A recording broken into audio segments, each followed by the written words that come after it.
Baik, because this is our very first meeting, I'd like to introduce myself first. Jadi karena hari ini hari pertama, teman-teman mohon izin untuk saya memperkenalkan diri dulu ya. So here I am. My name is Priska Abimanyu Isnain, and feel free to call me Mr. P. As my friends usually call me saya. Jadi teman-teman bisa panggil saya Priski ataupun Mr. P. Okay? But I don't recommend you to browse my photos on Google using that name. Tapi tidak saya sarankan teman-teman mencari foto saya di Google pakai nama Mr. P ya, karena nanti yang keluar bukan foto saya, guys. Kemudian, ya, I've been teaching English for around 10 years or so. Jadi saya sudah belajar bahasa Inggris kurang lebih 10 tahun atau ya kurang lebih segitu ya, teman-teman. And I started teaching TOEFL maybe 3 or 4 years ago. Tapi saya baru ngajar TOEFL kira-kira 4 atau 3 tahun yang lalu. But I still learn too ya. Jadi saya juga masih belajar, teman-teman. So di sini kita belajar bareng, oke? Jadi teman-teman kalau ada pertanyaan apapun jangan sungkan-sungkan bertanyakan, oke? Tidak ada tutor, tidak ada member ya. Di sini sama saja, semua sama-sama belajar. Oke. Kemudian I'm from Kampung Inggris Pare. Jadi mungkin teman-teman ada yang pernah dengar Kampung Inggris Pare ya. Nah, saya asli dari situ ya, teman-teman. Nah, Pare sendiri itu atau kota kecil gitu ya, teman-teman, yang ada di Jawa Timur, yaitu lebih tepatnya subdistriknya Kediri seperti itu. Kemudian ya, I think that's all about me. Nothing interesting, right? Nggak ada yang menarik. Kemudian ya, selain saya memperkenalkan diri saya, izinkan saya untuk memperkenalkan apa yang akan kita pelajari untuk kedepannya, ya, yaitu tentang TOEFL, lebih tepatnya TOEFL ITP. Oke, teman-teman. Jadi langsung saja. So, what is TOEFL? Jadi TOEFL itu apa sih? Nah, TOEFL stands for Test of English as a Foreign Language. Jadi TOEFL itu kepanjangannya adalah Test of English as a Foreign Language atau tes bahasa Inggris sebagai bahasa asing, teman-teman. Memang kalau di Indonesia, TOEFL ini memang maksud saya bahasa Inggris ya, maaf. Jadi bahasa Inggris itu masih bahasa asing. Jadi bahasa itu terbagi menjadi 3 sesuai penggunaan ya, teman-teman. Yang pertama adalah bahasa ibu atau bahasa pertama. Kita biasanya nyebutnya mother tongue. Oke. Nah, mother tongue itu adalah bahasa yang kita pakai sehari-hari dengan teman-teman ataupun keluarga terdekat. Intinya setiap hari yang dominan kita pakai itu adalah our mother tongue, teman-teman. As for me, I am a Japanese, so I speak Japanese. Karena saya orang Jawa ya, jadi saya ngomongnya bahasa Jawa sebagai mother tongue saya atau bahasa pertama saya. Nah, selain mother tongue atau bahasa yang kita pakai sehari-hari dengan orang-orang terdekat atau dengan apa ya namanya komunikasi yang sering kita pakai, ada juga bahasa kedua. Nah, bahasa kedua kita sudah fix, teman-teman, yaitu bahasa Indonesia. Nah, bahasa kedua itu ada untuk memudahkan kita berkomunikasi dengan sesama warga negara ya. Misalkan kalau Indonesia ya sama Indonesia gitu, walaupun beda daerah, kita tetap bisa berkomunikasi. Nah, itu bahasa kedua. Selain our mother tongue sama second language, selain bahasa pertama sama bahasa kedua tadi, semua bahasa yang teman-teman pelajari ataupun kuasai itu disebut dengan foreign language. Salah satunya bahasa Inggris. Mungkin teman-teman ada yang pernah atau masih belajar di pondok dan mungkin berbahasa Arab gitu ya. Nah, jadi bahasa Arab itu kalau di Indonesia kita juga nyebutnya foreign language. Jadi ini selain bahasa Arab, ada juga bahasa Inggris. Mungkin teman-teman ada yang suka nonton anime, kemudian belajar bahasa Jepang ataupun bahasa Korea mungkin buat teman-teman yang senang nonton drakor ataupun lagu-lagu K-pop gitu ya. Nah, itu kita juga menganggapnya adalah foreign language seperti itu.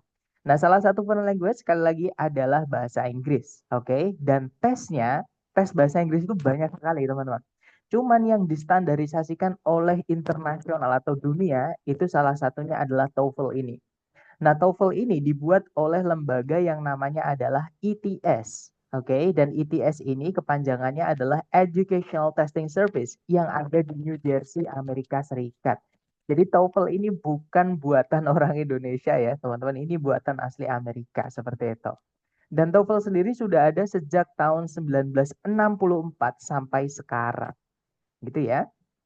Nah, atau kalau teman-teman nanti penasaran nih, Sir, saya masih bingung cara membedakan tes TOEFL yang prediksi sama yang resmi dari ITS atau yang dibuat LPDP itu. Nah, kira-kira bedainnya bagaimana? Nah, teman-teman kalau misalnya dari daftar tesnya aja sudah di bawah 550.000 itu sudah dipastikan tesnya prediksi atau bukan buatan ITS ya. Nah, tapi kalau teman-teman nanti ngambil tes yang resmi dari ITS atau yang buat LPDP itu ya, teman-teman, itu nanti dipastikan daftarnya itu nanti membutuhkan biaya sekitar 550.000 minimal ya, karena tiap lembaga tempat teman-teman daftar itu nanti beda-beda. Jadi ada yang 550, ada yang 575, ada yang 600, ada juga yang pernah itu saya dapat 850.000, teman-teman. Seperti itu. Jadi nanti kalau teman-teman mau tes boleh tanya-tanya ya supaya saya berikan rekomendasi. Misalnya, Sir saya mau yang harga segini. Atau Sir saya mau yang pengawasannya enak. Di mana? Nah itu nanti japri-japrian aja. Itu ya teman-teman. Nah kemudian jenis tes TOEFL sendiri itu sebenarnya ada banyak ya teman-teman. Tapi kalau di Indonesia yang kita pakai itu ada dua jenis. Yaitu yang pertama kita punya TOEFL ITP atau Institutional Testing Program dan juga IBT atau Internet Based Test. Nah, untuk ITP yang mana yang ini nanti kita akan pelajari, itu hanya menguji sebatas comprehension saja. Comprehension itu pemahaman. Jadi seberapa teman-teman itu bisa memahami bahasa Inggris, entah itu yang tertulis atau yang diucapkan. Oke, jadi teman-teman tidak diminta menggunakan, hanya diminta memahami saja. Jadi kalau teman-teman melihat tulisan dalam bahasa Inggris ataupun percakapan dalam bahasa Inggris, apakah teman-teman menangkap maknanya atau teman-teman memahami atau tidak seperti itu. Dan di TOEFL ITP itu skor range-nya atau rentang nilainya itu mulai dari 310. Jadi kalau teman-teman katakanlah tidak hadir ketika tes atau teman-teman misalnya salah semua katakanlah walaupun nggak mungkin selama teman-teman isi semuanya ya teman-teman. Itu nanti teman-teman tetap dapat nilai yaitu 310. Nah, tapi kalau teman-teman benar semua, semoga ya teman-teman, itu nanti nilainya teman-teman adalah 677.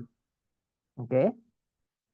Nah, sedangkan untuk IBT atau Internet Based Test ini yang diteskan mirip kayak IELTS, teman-teman. Ya, mungkin teman-teman pernah mendengar IELTS. Jadi IELTS itu juga salah satu bentuk tes, tapi yang bikin bukan ITS ya, teman-teman. Yang bikin itu banyak lembaga jadi satu. Salah satunya British Council yang ada di beberapa negara gitu ya, teman-teman. Kemudian ada juga apa ya, banyak teman-teman, saya bahkan lupa gitu.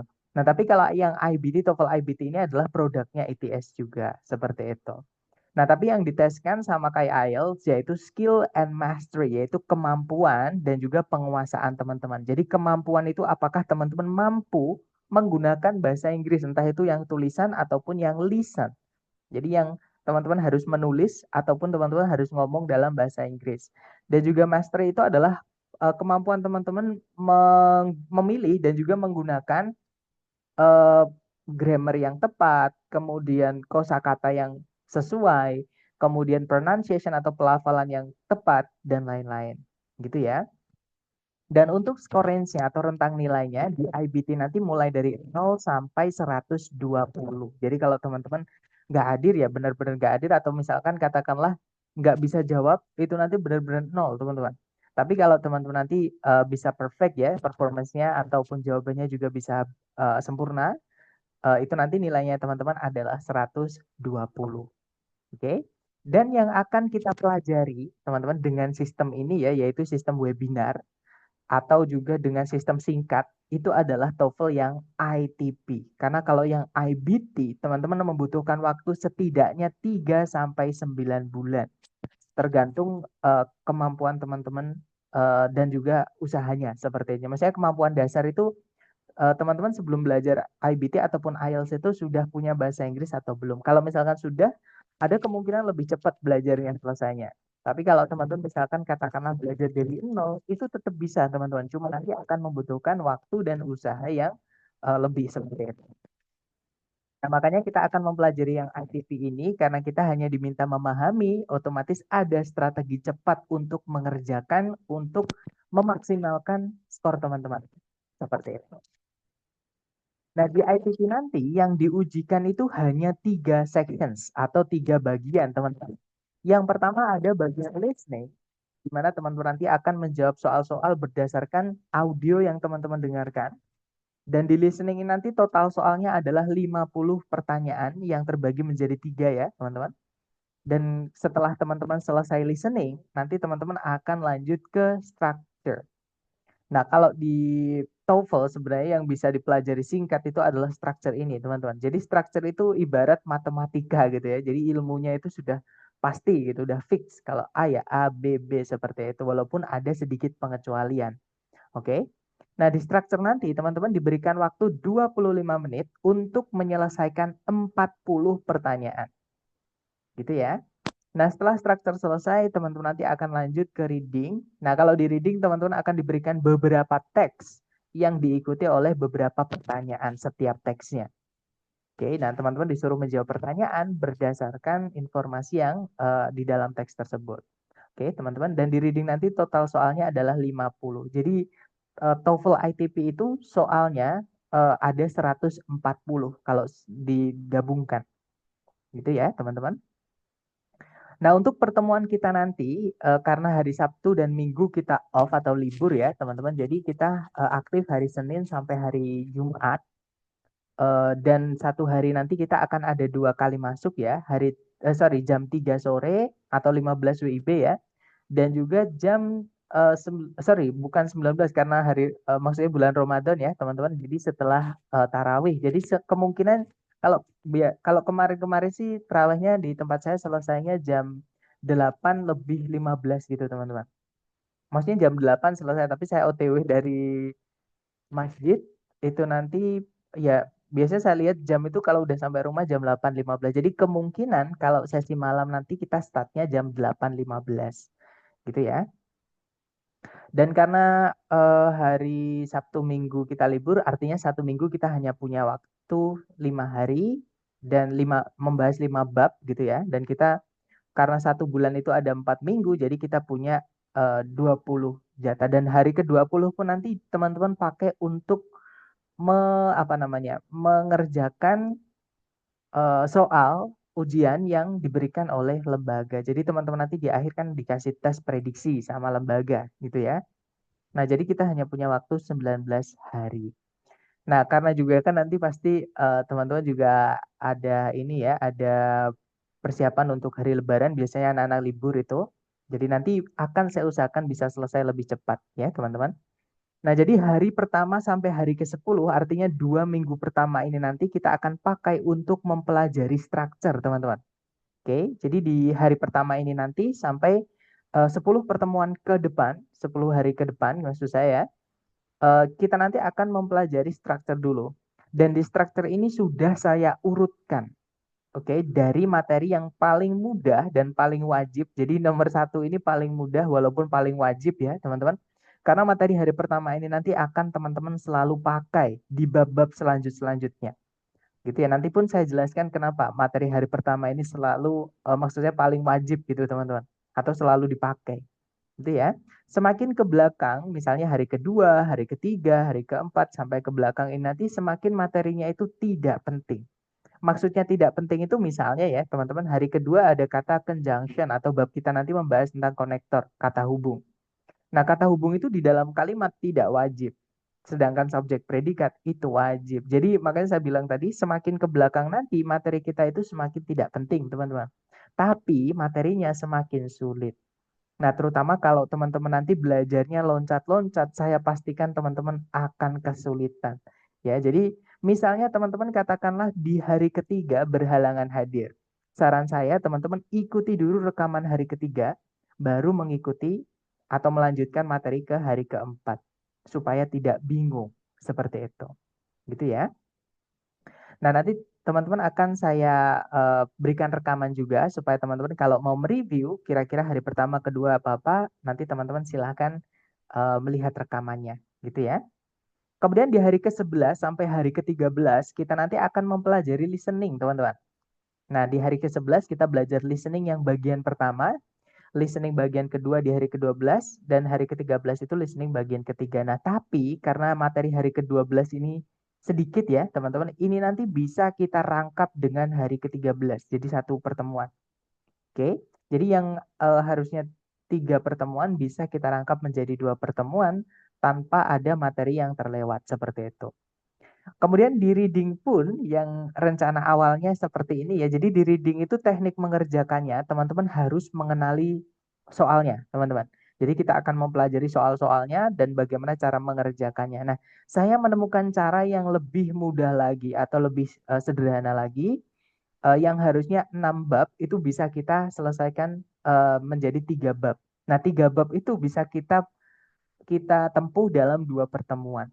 Nah, jadi nanti kita akan bisa selesai lebih cepat, teman-teman. Nanti kalau prediksi saya ada 5 hari persiapan sebelum teman-teman final scoring. Gitu ya, ada hari apa off gitu ya sebelum teman-teman diberikan ujian dari lembaga seperti itu. Nah, kemudian bukan aturan ya, teman-teman. Sebenarnya mekanisme. Jadi atau teknisnya di kelas bagaimana. Nah, yang pertama ada attendance check atau daftar kehadiran. Nah, daftar kehadiran ini nanti akan saya kirimkan setelah sesi malam. Oke, setelah kelas yang sesi malam nanti berupa Google Form, nanti mohon teman-teman isi berdasarkan informasi teman-teman ya. Misalnya yang terpenting adalah nama Zoom, teman-teman. Jadi di Zoom ini kan atau partisipan kan misalnya nih nama Zoom saya adalah Priski Abimanyu Isnain, tapi memang lebih enak itu teman-teman sesuaikan nama Zoom teman-teman dengan nama teman-teman supaya mengaksennya juga mudah nanti saya, gitu ya. Jadi nanti teman-teman akan saya kirimkan Google Form, salah satunya nanti ada informasi tentang nama Zoom teman-teman untuk saya absen ketika masuk, gitu ya. Misalnya, oh ini ada, ini ada, ini ada seperti itu. Kemudian nanti kalau teman-teman selalu hadir, entah itu di sesi sore saja, ataupun di sesi malam juga, atau di sesi malam saja, gitu ya. Itu nanti teman-teman dalam 1 hari akan sudah terchecklist, artinya sudah dianggap uh, hijau ataupun sudah dianggap masuk di hari tersebut. Dan kalau teman-teman selalu hadir di live kelas kita di Zoom seperti ini, entah di sesi sore saja ataupun sesi malam juga ataupun sesi malam saja, nanti teman-teman di apa namanya di sebelum tes akan saya berikan pembahasan tes dari lembaga. Ya, jadi reward atau penghargaan buat teman-teman yang sudah selalu menyempatkan untuk hadir gitu ya teman-teman. Tapi sekali lagi nanti kalau teman-teman ada yang berhalangan tidak apa-apa, cuma nanti nggak dapat reward gitu aja teman-teman. Gitu ya, walaupun nanti ada cara supaya teman-teman walaupun ada yang bolong misalnya tetap bisa dapat reward itu ada teman-teman. Itu ya. Jadi sekali lagi mohon nanti teman-teman isi Google Form yang akan saya kirimkan setelah sesi malam untuk absensi. Nah, untuk hari kedua, absensi mulai hari kedua dan seterusnya nanti yang mengecek saya sendiri, teman-teman, melalui aplikasi Zoom. Seperti itu. Nah, kemudian kalau teman-teman ada pertanyaan tidak perlu menunggu saya berhenti bicara ya. Nanti silahkan teman-teman, you may interrupt me anytime guys. Teman-teman boleh menyela saya kapanpun. Nah, nanti kalau maksud saya kalau pertanyaannya teman-teman masih nyambung dengan materi hari tersebut, ketika teman-teman bertanya, pasti langsung saya jawab. Nah, tapi kalau pertanyaannya teman-teman nanti ada yang melebar atau belum saya jelaskan atau belum saatnya saya berikan, nanti saya sampaikan. Mungkin ada yang ingin ditanyakan dulu, sepertinya ada yang unmute,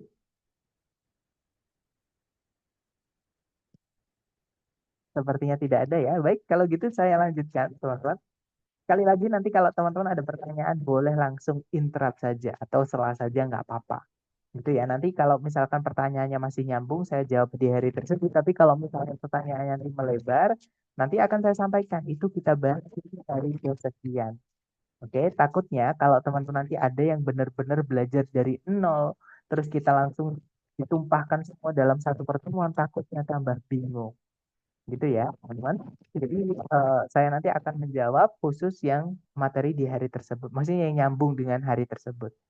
Gitu ya, untuk apa ya teman-teman, menghargai lah gitu ya, yang benar-benar teman-teman belajar dari seperti itu. Nah, kemudian ini yang terakhir ini yang paling penting buat teman-teman ya, yaitu vocabulary atau kosakata.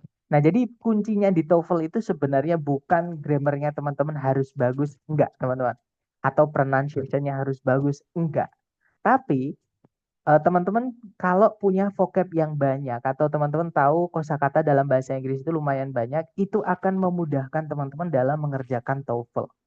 Nah, tapi kalau teman-teman masih merasa vocabnya kurang, sama saya juga banyak kekurangan di vocab, teman-teman. Nah, nanti tenang aja, ada solusinya, yaitu kalau teman-teman mendapatkan paper baru, mohon ditulis ya. Kalau sudah ketemu, misalnya teman-teman menemukan kata occur. Occur itu tulisannya ocur gitu ya, teman-teman. Nah, ini apa ya artinya? Nanti teman-teman cari di kamus atau ditanyakan ke saya juga boleh. Sir, ini artinya apa ya? Kelas katanya apa? Nah, nanti kalau sudah ketemu, teman-teman tulis di buku catatan teman-teman. Karena kalau nggak ditulis, itu nanti akan hilang atau lupa. Dan saya sudah, I've been there guys, karena saya sudah mengalami itu. Jadi saya dulu sering menyepelekan gitu ya. Kalau dapat vocab baru sering tidak saya tulis, akhirnya sampai sekarang itu banyak yang lupa. Dan itu sayang banget kalau teman-teman sudah belajar sesuatu yang baru tapi hilang atau lupa. Jadi ditulis aja, nanti kalau teman-teman lupa, tinggal dibuka catatannya. Seperti itu. Nah, kemudian ada nanti selain belajar di kelas seperti ini atau di Zoom seperti ini, saya memberikan fasilitas ke teman-teman untuk monitor belajar atau memberikan pelayanan di luar kelas gitu, teman-teman. Jadi kalau misalnya nanti kan teman-teman di luar kelas akan saya berikan latihan-latihan penunjang ya yang sudah saya susun untuk menguatkan materi di kelas atau penjelasan saya di kelas untuk memperkuat pemahaman teman-teman gitu ya. Nanti saya berikan setelah kelas, kemudian teman-teman kerjakan ketika teman-teman ada waktu luang. Dan kalau ada pertanyaan, apapun boleh ditanyakan ke nomor berikut. Ya, atau nomor saya yang biasanya share link, teman-teman, untuk Zoom. Jadi nggak apa-apa, japri aja, jangan sungkan-sungkan. Ya, teman-teman, nanti kalau saya nggak tahu, pasti akan saya carikan sampai ketemu. Karena lumayan juga buat saya ya, ilmu baru seperti itu. Karena saya juga masih belajar seperti itu. Nah, itu tadi kenalan sedikit dengan saya dan juga apa yang akan kita pelajari untuk beberapa hari ke depan. Nah, mungkin sebelum saya lanjut ke materi inti hari ini, yaitu tentang sentence, adakah yang pengen teman-teman tanyakan dulu? Silahkan teman-teman, don't hesitate.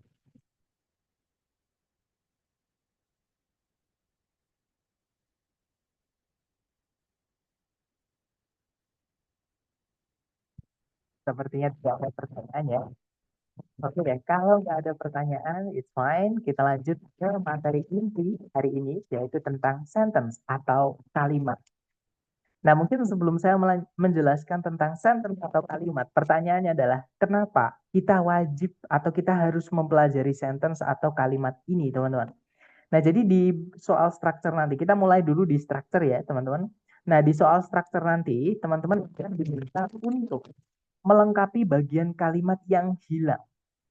Oke, jadi teman-teman disuruh memilih di antara A, B, C, D yang mana yang bisa teman-teman masukkan ke dalam titik-titik supaya kalimat utuhnya nanti menjadi lengkap dan efisien atau efektif. Gitu ya. Nah, untuk mengetahui apa yang hilang, maka teman-teman harus minimal mengetahui apa yang wajib ada di dalam kalimat. Ya, makanya kita belajar sentence atau kalimat ini, teman-teman. Nah, jadi pertanyaannya adalah apa yang wajib ada di dalam kalimat? Nah, dalam bahasa Indonesia ataupun bahasa Inggris itu sama saja, teman-teman. Kalimat itu wajib memiliki dua unsur ini atau dua elemen ini atau dua komponen ini. Ya, teman-teman. Yang pertama adalah subjek, yang kedua adalah predikat. Dan urutannya sudah fix seperti ini, teman-teman. Subjek dulu baru predikat. Nah, subjek itu apa sih? Subjek itu adalah apa atau siapa yang ingin kita jadikan topik pembahasan ya atau inti informasinya itu apa atau siapa yang kita ingin omongin. Misalnya nih kalau saya bilang ke teman-teman saya menyukai musik. Nah, berarti saya ingin menceritakan tentang saya sendiri, teman-teman. Yang mana saya ini menyukai musik, gitu ya. Nah, makanya saya itu subjek yang ingin diceritakan.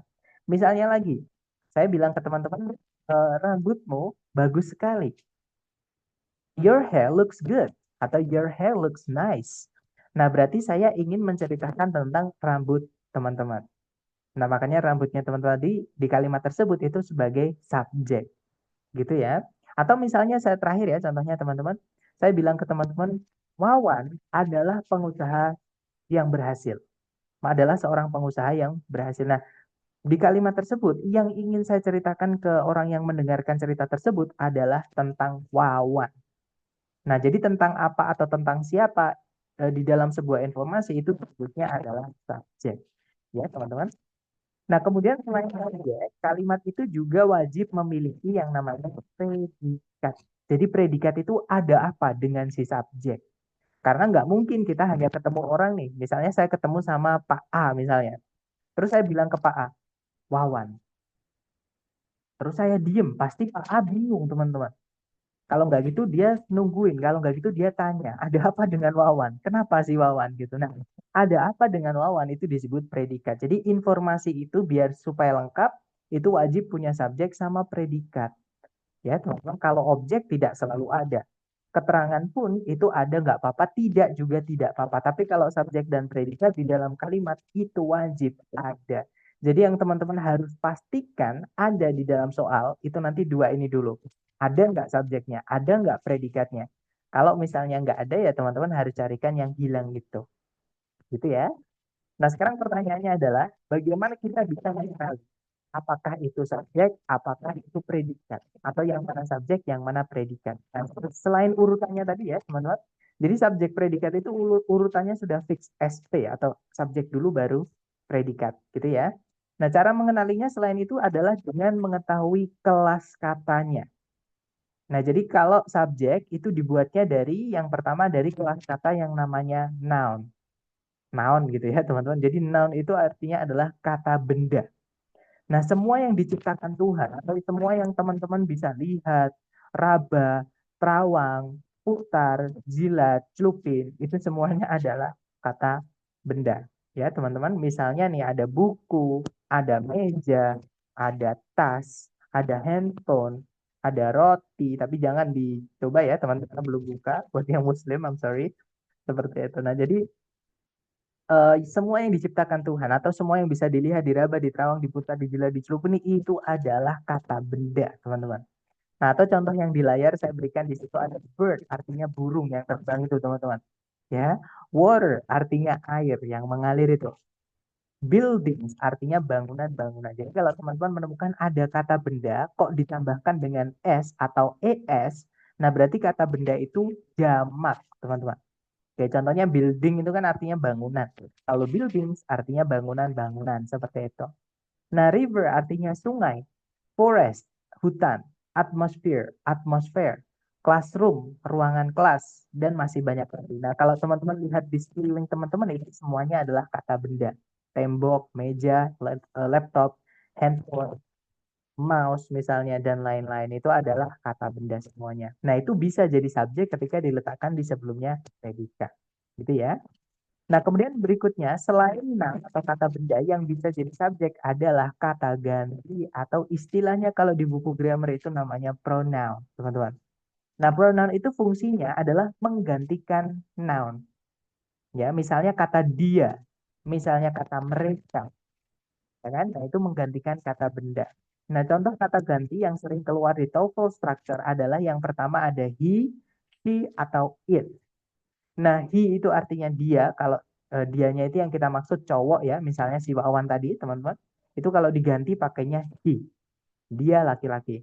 Kalau she itu dia perempuan. Misalnya kita punya teman namanya Rita. Itu kan cewek ya, teman-teman. Jadi kita gantinya dia itu pakainya she. Nah, kalau kita nggak tahu cewek cowoknya, misalnya kucing, kucing kalau dilihat dari depan itu kan nggak pakai lipstick, nggak pakai anting, nggak pakai rok ya, teman-teman. Kita nggak tahu ini kucing ini cewek apa cowok.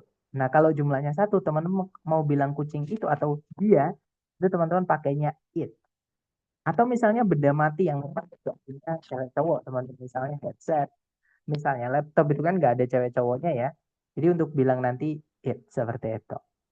Nah, kalau benda itu banyak, entah itu manusia ataupun selain manusia tapi jumlahnya banyak, itu kita ganti menggunakan they, teman-teman. Artinya mereka. Ya, jadi they itu bukan hanya untuk manusia. Kalaupun benda itu selain manusia, misalnya bolpen atau buku, dia jumlahnya banyak, ya kata gantinya they, teman-teman. Seperti itu.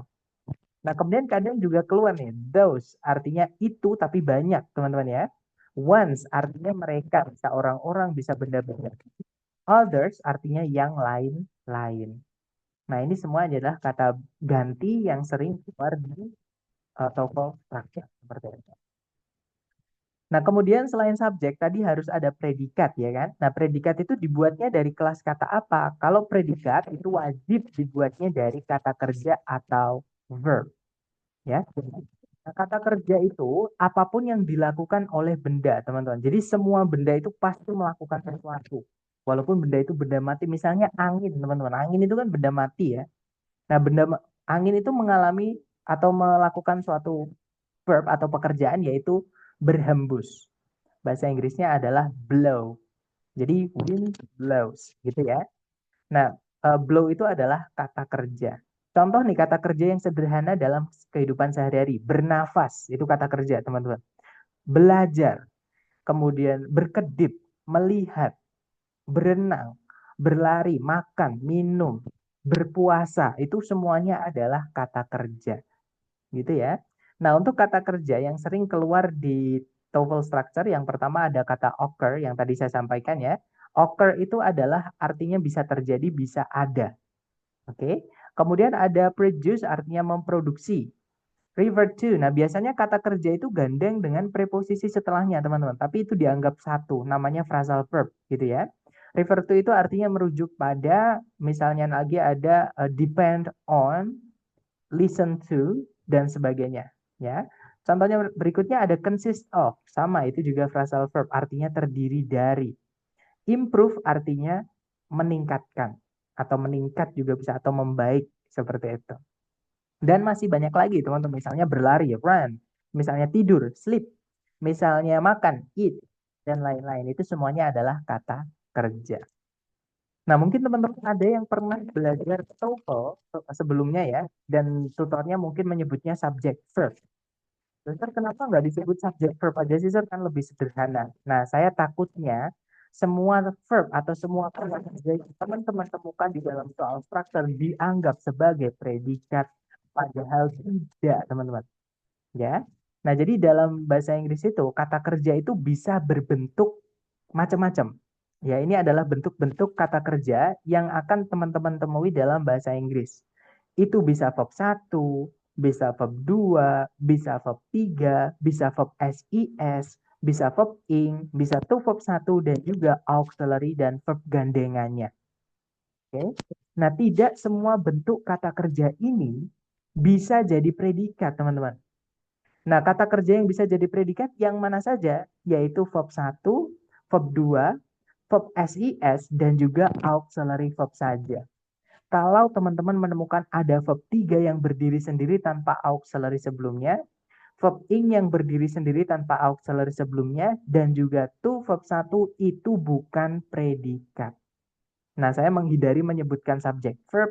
Takutnya kalau saya bilang subject verb, teman-teman menemukan verb 3, verb ing, sama to verb 1 dianggap sebagai predikat. Padahal bukan. Jadi hanya verb 1, verb 2, verb STS, dan auxiliary verb saja yang bisa jadi predikat. Nah, mungkin teman-teman ada yang baru dengar istilah auxiliary. Jadi auxiliary itu apa sih, Sir? Gitu ya. Jadi auxiliary itu artinya adalah kata kerja bantu ya, teman-teman. Jadi dia sebenarnya juga kata kerja. Cuman dia hanya bisa membantu kata kerja lain. Nah, auxiliary ini wajib ada verb setelahnya. Oke, dan keluarga auxiliary itu ada 4, teman-teman. Yang pertama ada keluarganya do, yaitu do, kalau nggak gitu does, kalau nggak gitu did. Oke. Nah, kalau teman-teman menemukan do, does, did, kemudian nanti verb gandengannya itu wajib verb 1. Nah, tapi ada juga auxiliary selain do, teman-teman, yaitu auxiliary dari keluarganya to be atau be, ya. Nah, to be itu keluarganya lumayan banyak ya, teman-teman. Kita punya is, kita juga punya am, kita juga punya are, kita juga punya, kalau lampau ya, teman-teman, kalau lampau kita pakainya was atau were. Nah, sebenarnya masih ada lagi, yaitu be, been, dan juga being. Nah, tapi itu kita bahas nanti ya, teman-teman. Yang pertama yang wajib teman-teman ketahui untuk jenis-jenis to be ini dulu, is, am, are, sama was, were. Yang mana is, am, are, was, were ini bisa diikuti 2 jenis kata kerja. Jadi boleh to be itu teman-teman ikuti dengan verb ing ataupun juga boleh dengan verb 3. Gitu ya, teman-teman. Nah, kemudian auxiliary berikutnya kita punya keluarganya have. Nah, have di sini bukan artinya memiliki atau mempunyai ya, teman-teman. Have di sini artinya adalah sudah atau telah. Nah, keluarganya have itu ada 3, teman-teman, yaitu have, kemudian has, kemudian had. Yang mana kata kerja gandengannya adalah verb 3. Dan yang terakhir, keluarga auxiliary kita punya modal atau modal auxiliary ya. Yang mana modal auxiliary ini jumlahnya paling banyak, teman-teman. Kita punya will, kemudian ada juga shall, ada juga can, ada juga may, ada juga must, ada juga might. Kemudian yang old, teman-teman, misalnya ada would, ada juga could, ada juga should. Nah, sebenarnya masih ada lagi, tapi kalau di TOEFL tidak keluar, teman-teman. Di TOEFL structure ya, itu tidak keluar. Nah, jadi yang keluar cuman ini, will, shall, sampai should ini. Yang mana modal itu gandengannya adalah verb 1. Ya, teman-teman. Nah, ini nanti jangan dihafal. Oke, kalau di kelas saya mohon tidak menghafal. Oke, saran saya nanti setelah kelas teman-teman ikuti rekamannya atau melihat rekamannya kembali untuk mengambil catatan. Nah, sekaligus kalau teman-teman ada yang belum dipahami, nanti boleh ditanyakan. Jangan sungkan-sungkan ya, teman-teman. Karena kalau nggak ditanyakan, teman-teman nggak akan tahu. Seperti itu. Gitu ya. Nah, jadi ini adalah jenis-jenis auxiliary dan kata kerja gandengannya. Gitu ya, teman-teman. Sebentar, ini di mana ya? Atau nanti teman-teman mohon diikuti rekamannya ya untuk diambil catatan karena ini nanti pasti akan kita bahas kembali masih akan keluar di bab berikutnya. Makanya mohon ditulis nanti ketika mungkin saya tanya ini teman-teman, auxiliary ada berapa? Nah, teman-teman tinggal buka catatan.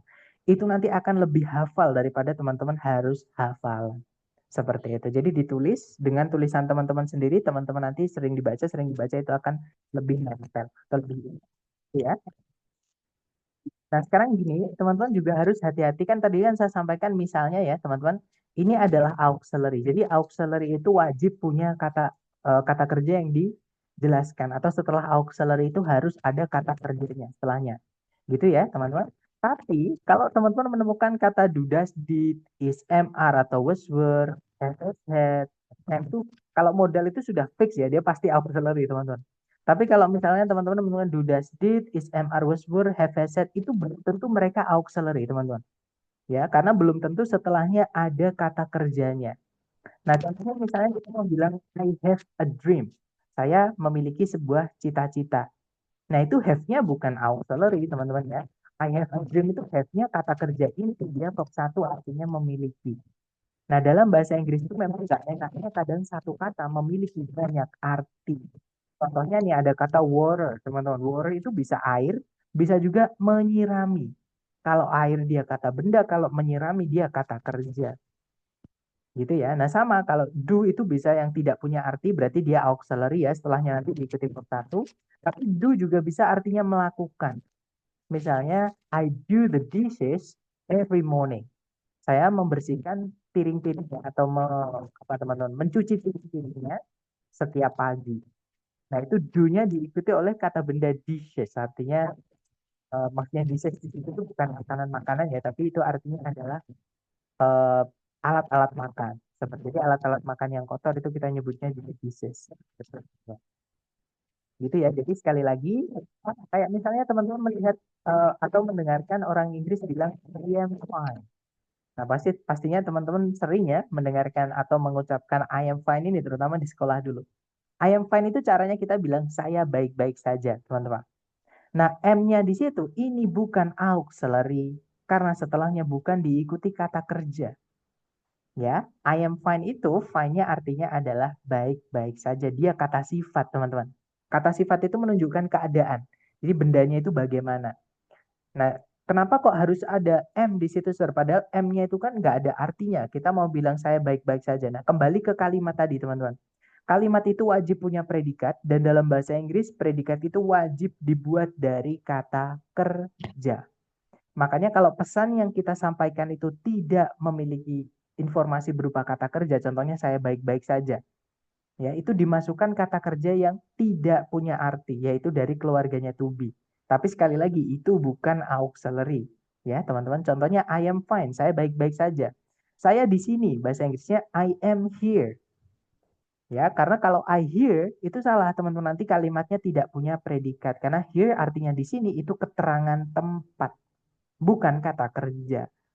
Gitu ya. Contohnya lagi nih, misalnya saya baik-baik saja, saya di sini, kata sifat, kata keterangan yang belum berarti kata benda. Misalnya saya adalah seorang pengajar. I am a tutor atau I am a teacher. I am an educator. Seperti itu. Nah, jadi kalau misalnya informasinya itu tidak ada kata kerjanya, dimasukkanlah kata kerja yang tidak punya arti dari keluarganya to be. Hanya buat syarat saja, karena kalimat wajib punya predikat, dan dalam bahasa Inggris, predikat wajib berupa kata kerja. Seperti itu. Nah, materi kita sudah selesai, teman-teman, untuk hari ini ya. Sebelum kita ke contoh soalnya, penggunaannya ke soal, mungkin ada yang pengen teman-teman tanyakan dulu. Kalau ada pertanyaan, jangan sungkan-sungkan.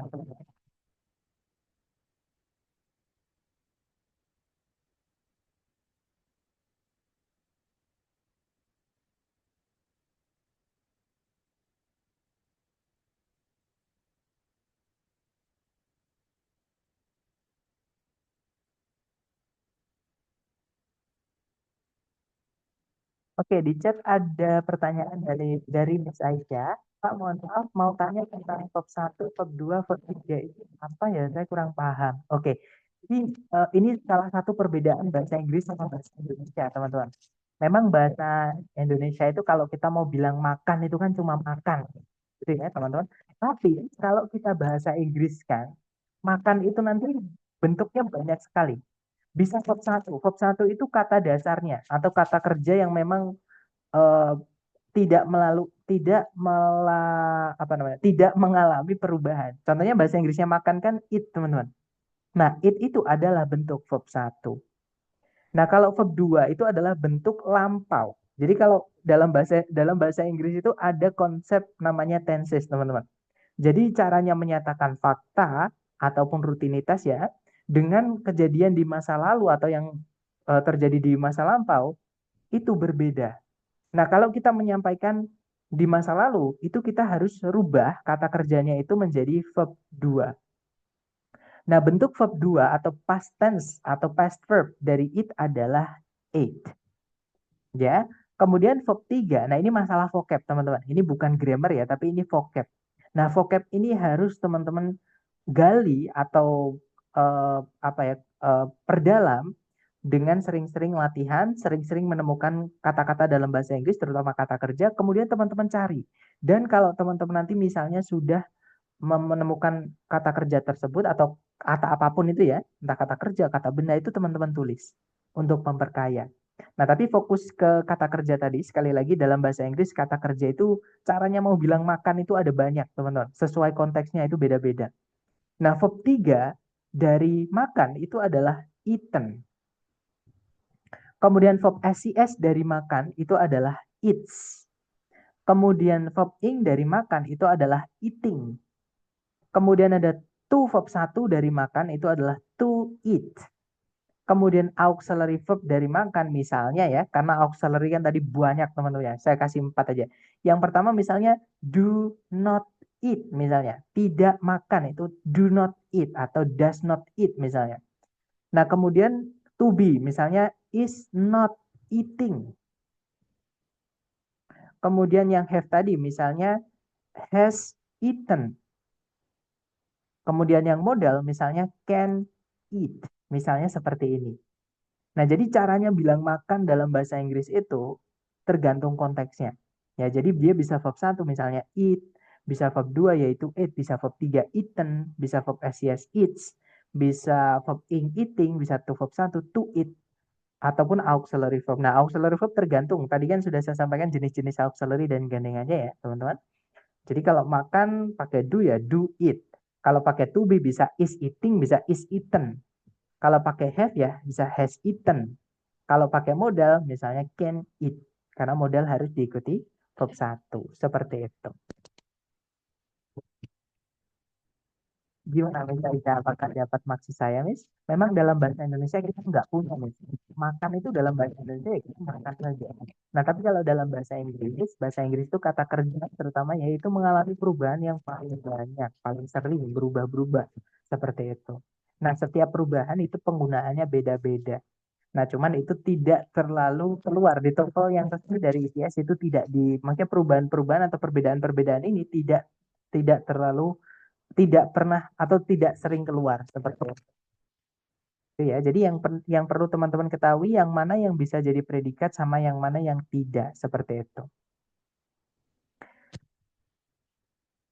Gimana misalnya apakah dapat maksud saya?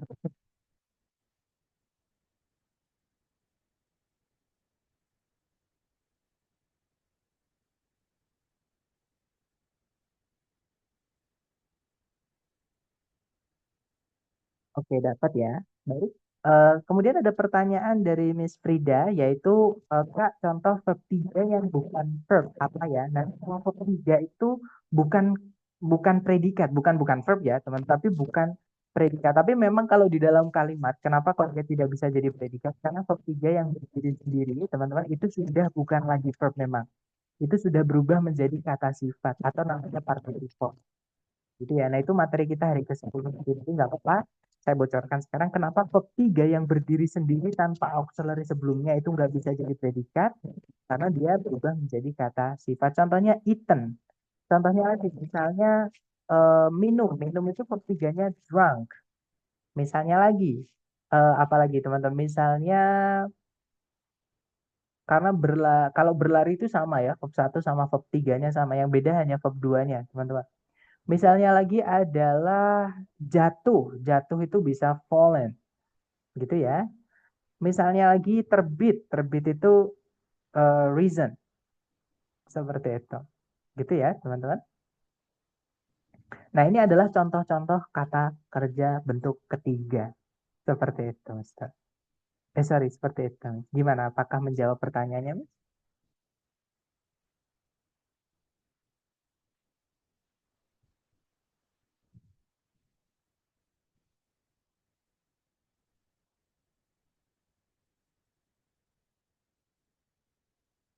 Oke, dapat ya. Dia intinya tidak bisa berdiri. Kalau apakah tidak bisa berdiri sendiri? Jawabannya bisa, teman-teman. Tapi itu bukan predikat. Ya, tapi kalau misalkan verb 3 ada auxiliary sebelumnya, berarti itu predikat. Seperti itu. Jadi misalnya nih, saya mau bilang eh, rumah itu sudah terjual. Sorry, rumah itu, sorry, maksudnya misalnya nih, saya sudah menjual rumah itu. Nah, itu bahasa Inggrisnya ya, teman-teman. I have sold the house. Nah, di situ sold itu adalah verb 3 karena ada have-nya. Nah, have sold itu auxiliary verb, have verb 3. Itu predikat, teman-teman. Nah, tapi kalau kita mau bilang rumah yang dijual oleh Mr. P itu, nah kan kalimatnya belum selesai. Kalau kita hanya bilang rumah yang dijual oleh Mr. P itu, nah ada apa dengan rumah yang dijual sama Mr. P? Nah, itu kalau di Inggris kan, teman-teman. The house sold by Mr. P yesterday. Misalnya seperti ini. Nah, tapi ini bukan kalimat ya. Karena nggak ada predikatnya. Sold di situ verb 3, teman-teman. Nah, kalau kita mau jadikan kalimat, masukkan predikat. Misalnya, adalah milik saya. Misalnya, jadi rumah yang dijual Mr. P kemarin itu adalah milik saya. Nah, itu is mine atau is my house. Nah, itu predikatnya yang is itu, teman-teman. Gitu ya. Seperti itu. Jadi, kalau yang bawah itu have sold, itu predikat. Kalau yang atas ini, sold aja itu bukan predikat. Sold by, seperti itu. Gitu ya. Jadi, verb 3 itu tidak bisa berdiri sendiri sebagai predikat iya. Betul. Nah, supaya dia bisa jadi predikat harus ada auxiliary sebelumnya. Seperti itu, Mas. Jadi kalau ada auxiliary verb 3, misalnya have verb 3 atau be verb 3, itu predikat. Tapi kalau verb 3 berdiri sendiri tidak ada auxiliary-nya, itu bukan predikat. Maaf Kak, saya masih belum paham cara membedakan verb 1. Kalau verb 1 itu kata dasar, teman-teman. Misalnya nih, teman-teman ditulis di chat ya, apa bahasa Inggrisnya mempelajari atau belajar lah. Apa bahasa Inggrisnya belajar? Ada yang tahu? Learn, betul, atau study misalnya ya. Jadi learn itu adalah verb satu, teman-teman. Oke, atau study juga boleh. Jadi dalam bahasa Inggris itu untuk mengucapkan satu kata dalam bahasa Indonesia itu banyak sekali alternatifnya. Gitu ya, teman-teman. Atau study boleh. Misalnya lagi, teman-teman. Nah, sorry, ini kita verb 2 kan dulu ya. Nah, verb 2 dari learn itu bisa learn, bisa dikasih T, bisa pakai ed, teman-teman. Ya, tergantung teman-teman mau pakai British English atau pakai American English. Nah, kalau American English pakainya yang ed. Kalau British yang pakainya T, teman-teman. Jadi, learn itu verb 2 dan verb 3-nya. Jadi verb 1, verb 2, verb 3. Nah, kalau study sama study, studied itu verb 2-nya, verb 3-nya juga studied. Seperti itu. Nah, kemudian misalnya nih teman-teman, ada yang tahu bahasa Inggrisnya mengirim atau mengirimkan. Bahasa Inggrisnya apa? Ya, yeah, that's right, send. Nah, send itu verb 2-nya sent. Verb 3-nya juga sent. Oke. Terakhir teman-teman. Ada yang tahu bahasa Inggrisnya apa ya? Misalnya ini teman-teman. Memotong, yang gampang ya, memotong. Ya, betul, cut. Nah, cut itu verb satunya adalah cut, verb 2-nya adalah cut. Nah, mungkin teman-teman ada yang dalam hati berpikir, loh, Sir, kok nggak konsisten gitu sih? Ada yang pakai ed, ada yang berubah jadi t, ada yang nggak berubah. Itu terus kita bagaimana bisa tahu verb 2 sama verb 3-nya? Nah, cara mengetahuinya adalah teman-teman harus berkonsultasi dengan kamus kalau misalkan teman-teman menemukan kata yang baru.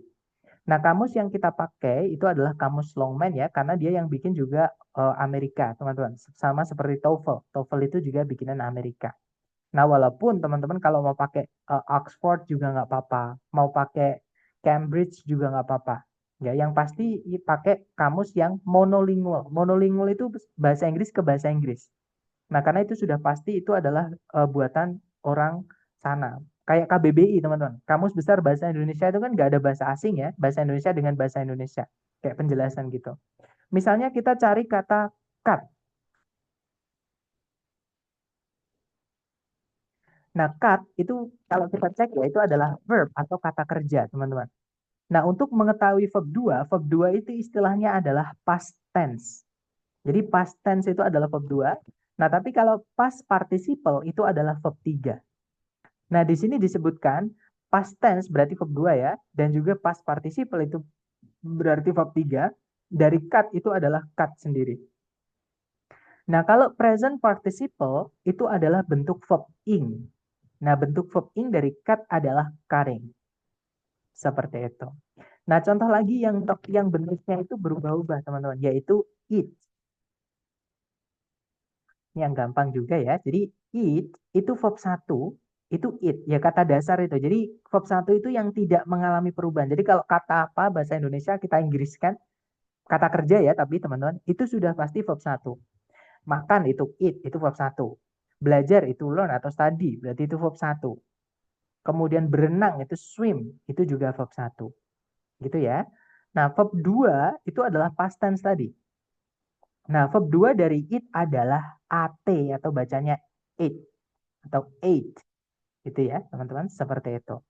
Nah, verb 3-nya itu namanya past participle yaitu eaten. Nah, nanti saya kirimkan untuk link kamus ini supaya ketika teman-teman belajar atau latihan bisa berkonsultasi ke kamus ini. Gitu ya, teman-teman. Jadi untuk teman-teman yang memang mungkin merasa saya benar-benar dari nol saya belajar bahasa Inggris, tidak apa-apa ya. Selalu ada alternatif ataupun cara, teman-teman. Oke, teman-teman. Jadi nanti saya berikan kamus supaya ketika teman-teman ingin mencari kelas kata dari suatu kata dalam bahasa Inggris bisa melihat kamus ini. Atau kalau sekarang pengen teman-teman tulis ya ini ldoceonline.com seperti itu. Itu ya, teman-teman. Nanti saya kirimkan juga. Jadi tenang saja. Gimana, Mr. Joseph, apakah dapat maksud saya?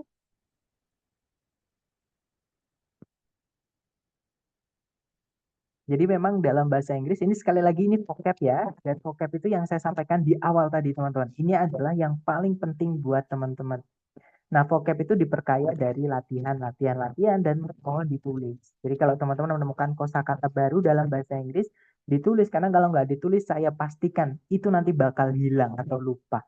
Tapi kalau teman-teman tulis, kalaupun kita lupa, itu tinggal buka catatan teman-teman. Jadi teman-teman punya directory atau tabungan lah gitu ya, atau dokumentasi seperti itu. Jadi tinggal buka dokumennya teman-teman seperti itu. Dan ketika kita menulis tulisan tangan sendiri, ketika kita belajar membaca tulisan tangan sendiri, itu nempelnya lebih kuat daripada kalau kita membaca catatan orang lain teman-teman seperti itu. Dan kalau ada yang belum paham, mohon ditanyakan dulu, baru ditulis gitu ya. Nah, sepertinya tidak ada pertanyaan lagi. Baik, sekarang kita ke penerapan materi kita hari ini ke dalam contoh soalnya. Nah, di sini saya punya 3 contoh soal, teman-teman. Contoh soal pertama dulu. Nah, jadi teman-teman nanti di soal structure TOEFL itu akan diberikan satu kalimat yang ada bagian yang hilang seperti ini. Nah, teman-teman disuruh milih antara A, B, C, D yang mana yang dimasukkan ke dalam titik-titik supaya nanti kalimat utuhnya ini bisa jadi benar ataupun efektif. Efektif itu artinya tidak ada pemborosan, tidak ada pengulangan, tidak ada yang kebalik gitu ya, teman-teman, dan tidak ada penggunaan yang tidak sesuai. Jadi benar lah seperti itu, tepat lah seperti itu, gitu ya. Nah, cara yang paling mudah yang teman-teman bisa lakukan adalah dicari dulu predikatnya.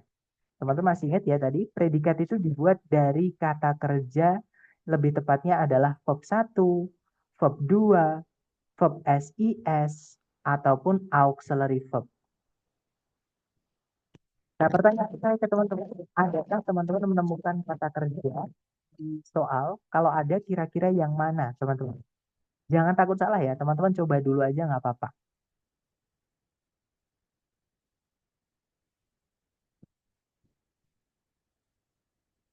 Ya, betul, Miss Gita. Yaitu di situ ada kata are known, itu berupa auxiliary verb, teman-teman. Nah, di situ ada auxiliary are, itu dari keluarganya to be ya, kemudian diikuti oleh verb 3. Kalau verb 3 itu sebelumnya ada auxiliary-nya, dia bisa jadi predikat, teman-teman. Tapi kalau nggak ada are-nya, noun berdiri sendiri, itu bukan predikat. Itu ya. Nah, berarti di sini kita sudah punya predikat. Nah, titik-titik itu terletak di sebelumnya predikat. Artinya di sini kita kehilangan subjek, teman-teman. Nah, jadi tugas teman-teman adalah mencarikan A, B, C, D yang mana yang bisa jadi subjek. Nah, teman-teman harus ingat subjek itu dibuatnya dari kata benda atau kalau nggak gitu dari kata ganti. Nah, pertanyaan saya ke teman-teman, ada nggak di pilihan A, B, C, D yang kata benda saja atau kata ganti saja atau yang bisa jadi subjek saja? Kalau ada kira-kira yang mana jawaban teman-teman? Jangan takut salah, dicoba dulu teman-teman. Ya, betul. Ya, alfa. Nah, walaupun kita nggak tahu ya strike itu artinya apa, teman-teman. Tapi kalau kita bisa tahu itu kata benda, gitu, berarti karena ada S-nya di situ ya, itu eh, akan memudahkan teman-teman mengerjakan soal struktur TOEFL seperti itu. Nah, atau kita cek A, B, C, Bravo, Charlie, sama Delta ini salahnya kenapa, teman-teman? Nah, kalau yang Bravo, di situ ada kata hubung atau conjunction atau bahasa Inggrisnya namanya adalah ya conjunction tadi. Nah, kata hubung atau conjunction itu tidak diperlukan di dalam kalimat. Ketika di dalam kalimatnya nanti itu subjek sama predikat cuma satu. Karena informasinya nanti tidak lengkap, teman-teman, atau ambigu. Nah, jadi Bravo tidak bisa karena ada kata hubung atau conjunction. Ya. Nah, kalau yang Charlie salahnya kenapa? Di situ ada predikat lagi. Nah, nanti predikatnya double, kalimatnya tidak efektif atau tidak efisien, pemborosan gitu teman-teman. Gitu ya. Nah, kalau yang delta, nah kalau teman-teman menemukan 5W1H atau kata tanya ya, misalnya what, misalnya when, misalnya where, jadi di mana, kapan, mengapa, bagaimana, siapa, dan lain-lain, anggap sebagai kata hubung atau conjunction. Nah, sama dengan yang Bravo tadi, teman-teman. Conjunction itu tidak bisa kita masukkan ke dalam kalimat kalau subjek nanti cuma satu, predikat nanti juga cuma satu, itu tidak bisa. Nah, itu alasan kenapa yang Bravo, Charlie, dan Delta salah. Seperti itu. Gitu ya, teman-teman. Nah, jadi nanti kalimatnya kalau dibaca, tribes unknown to impale their prey on thorns. Jadi kalau diartikan, burung condet atau burung ini ya, saya nggak tahu bahasa Indonesianya ya teman-teman, tapi burung jenis ini, jadi burung strike ini terkenal atau dikenal akan menancapkan buruan mereka atau mangsa mereka pada duri-duri pohon. Seperti itu. Itu ya teman-teman. Nah, jadi Shrek itu burung ini. Saya nggak tahu ini burung apa. Ini kayak kalau nggak salah dulu ada yang ngasih tahu saya namanya burung condet atau burung pendet ya. Karena di tempat saya nyebutnya pentet gitu teman-teman. Oke, kita lanjut lagi ke nomor berikutnya. Saya ke contoh berikutnya ya. Caranya sama, teman-teman lihat di soal dulu. Pertanyaan saya ke teman-teman adalah, apakah teman-teman melihat ada kata kerja sebagai predikat di soal? Kalau seandainya ada, kira-kira yang mana?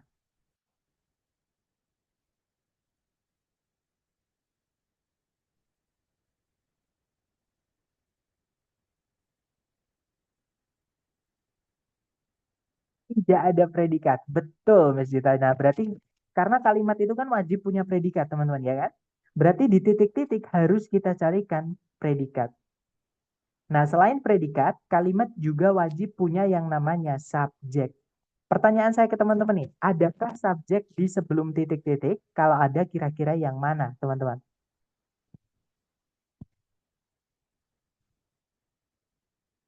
Ya, betul. Magnetotactic bacteria di situ adalah kata benda ya.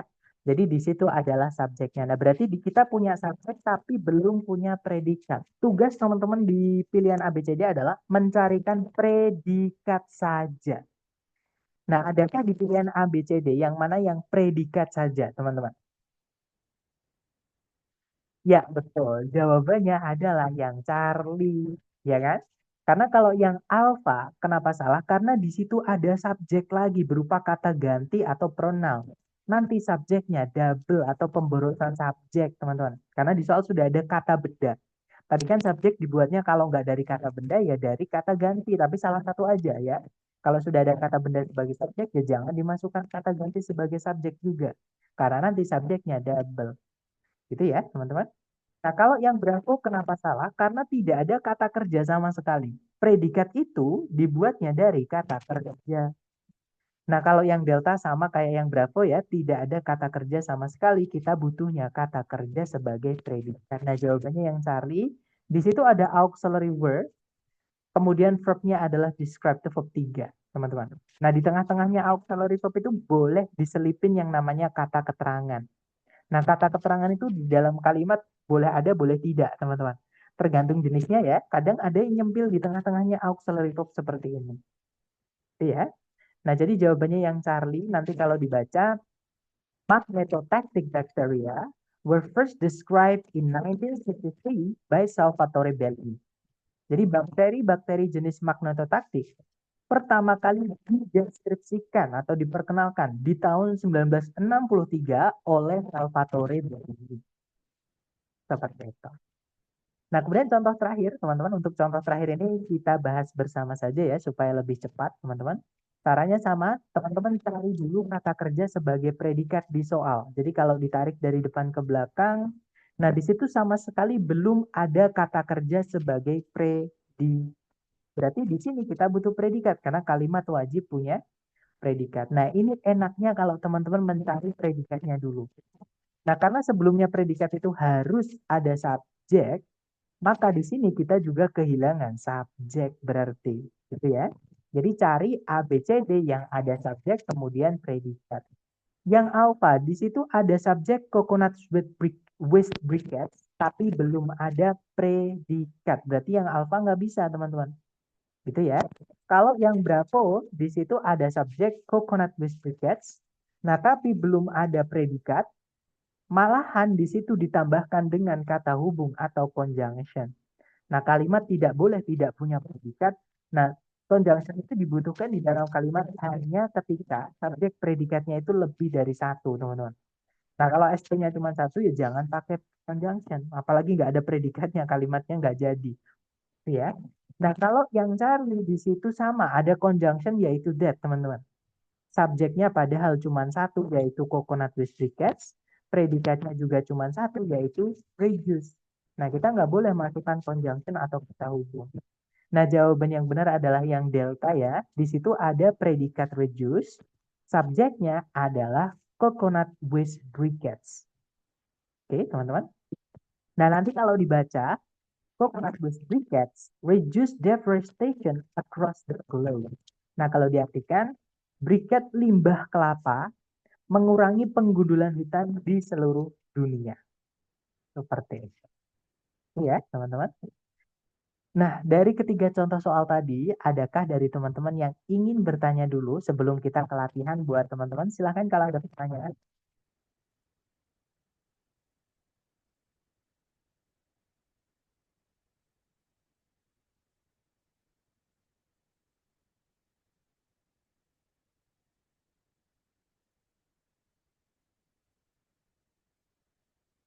Sepertinya tidak ada ya. Baik, kalau gitu kita ke latihan buat teman-teman. Nah, supaya lebih teman-teman bisa lebih konsentrasi dan fokus. Untuk chatnya, ini saya batasi supaya teman-teman hanya bisa mengirimkan jawaban ke saya. Jadi teman-teman tidak bisa melihat jawaban yang lain ya. Kemudian supaya teman-teman bisa lebih fokus, untuk mic-nya saya mute dulu supaya tidak ada suara bocor dan teman-teman bisa lebih konsentrasi. Silakan, di sini ada satu soal, teman-teman coba dulu waktunya 30 detik, dimulai dari sekarang. Silakan.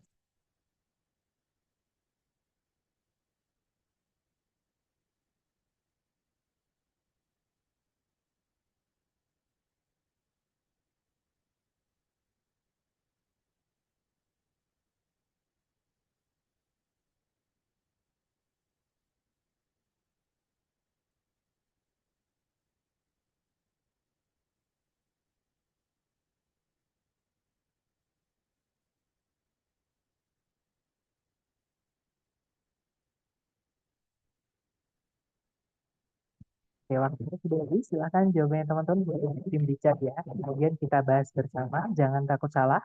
Kita belajar salah bagian dari proses ya, teman-teman. Dan saya lihat ada jawaban alfa, alfa, ada juga jawaban Charlie. Mari kita lihat bersama, teman-teman. Seperti yang saya sampaikan tadi, kalau di soal structure, teman-teman cari dulu predikat yang paling mudah ya, teman-teman. Cara yang paling mudah, teman-teman cari predikatnya dulu. Oke, nah di situ ada predikat develops, teman-teman ya. Subjeknya yang belum ada di sini. Oke, nah berarti di sini kita membutuhkan satu saja. Cari A, B, C, D yang hanya subjek, teman-teman.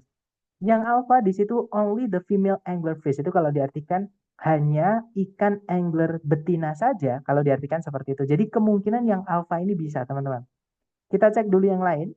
Kalau yang Bravo, nah di situ ada kata hubung atau conjunction ya. Kita tidak membutuhkan conjunction jika kalimat itu hanya memiliki satu subjek dan satu predikat. Kalau yang Charlie sama, di situ ada subjek tapi ada conjunction. Padahal subjek predikat cuma satu, kita tidak bisa memasukkan conjunction atau kata hubung. Kalau yang delta, nah sama, di situ because itu juga kata hubung teman-teman atau conjunction. Kita tidak butuh conjunction kalau subjek predikat cuma satu, bahkan di situ conjunctionnya ada dua teman-teman. Ya, nggak bisa subjek predikat cuma satu, conjunctionnya ada dua, tidak bisa. Nah, berarti jawabannya adalah yang alpha tadi. Nanti kalau dibaca, only the female anglerfish develops a bioluminescence lure to attract prey.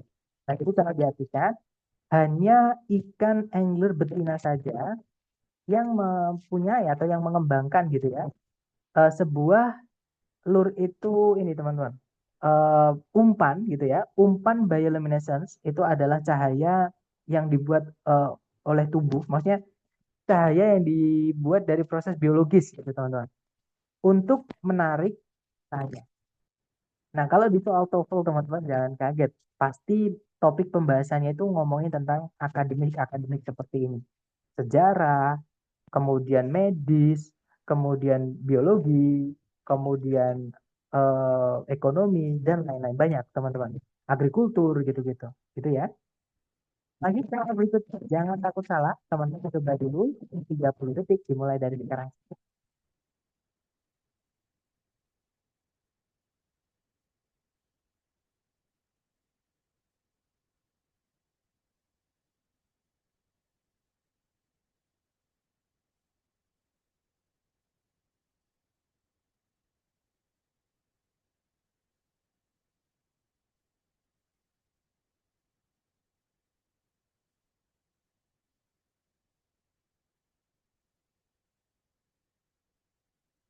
Oke, waktunya sudah habis. Dan silakan jawaban teman-teman dikirim di chat. Saya lihat tadi jawaban alfa, ada juga jawaban delta.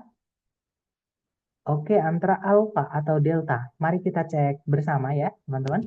Kalau ditarik dari depan ke belakang, cari predikatnya dulu. Nah, dance di sini kata benda ya, teman-teman. Karena ada e-nya. Waggle dance itu sebuah tarian waggle. Waggle itu apa ya, bahasa Jawanya itu megol-megol. Jadi yang pantatnya itu goyang-goyang gitu, teman-teman. Gitu ya. Nah, predikatnya di situ adalah kata perform, artinya menampilkan atau melakukan, gitu ya. Nah, berarti di sini kita hanya kehilangan subjek saja. Tugas teman-teman hanya mencarikan subjek saja. Oke. Nah, kalau ditarik, kalau dilihat di pilihan A, B, C, D, yang alpha di situ ada subjek, tapi ada predikat lagi. Nah, nanti predikatnya double, teman-teman, atau pemborosan predikat. Nggak bisa ya. Kalau yang Bravo, di situ ada subjek, ada kata hubung atau conjunction, padahal subjek predikat cuma satu. Jadi nggak bisa, teman-teman. Kalau yang Charlie, nah, kalau teman-teman menemukan ada kata benda, tapi sebelumnya kok ketambahan kata for, ketambahan kata to, ketambahan kata in, ketambahan kata of. Nah, kata benda itu akan berubah menjadi kata keterangan. Nah, for, of, to, in, dan teman-temannya itu kita nyebutnya kelas katanya adalah preposisi, teman-teman. Nah, preposisi itu di dalam kalimat fungsinya cuma satu, yaitu merubah kata benda atau kata ganti setelahnya menjadi kata keterangan. Dan kata keterangan itu tidak bisa jadi subjek. Jadi yang cari salahnya di situ. Gitu ya, tidak ada subjeknya, teman-teman. Nah, kalau yang delta, di situ ada subjek honeybees ya. Nah, berarti jawabannya yang delta karena kita tadi hanya membutuhkan subjek saja. Nah, nanti kalau dibaca, honeybees perform a waggle dance to communicate the location of food sources. Jadi kalau diartikan, lebah madu itu melakukan tarian waggle atau menggerak-gerakkan pinggulnya gitu ya, untuk mengkomunikasikan lokasi sumber-sumber makanan. Seperti itu. Lanjut ke nomor berikutnya. Silakan kalau kita coba dilihat. Ini ada sekarang.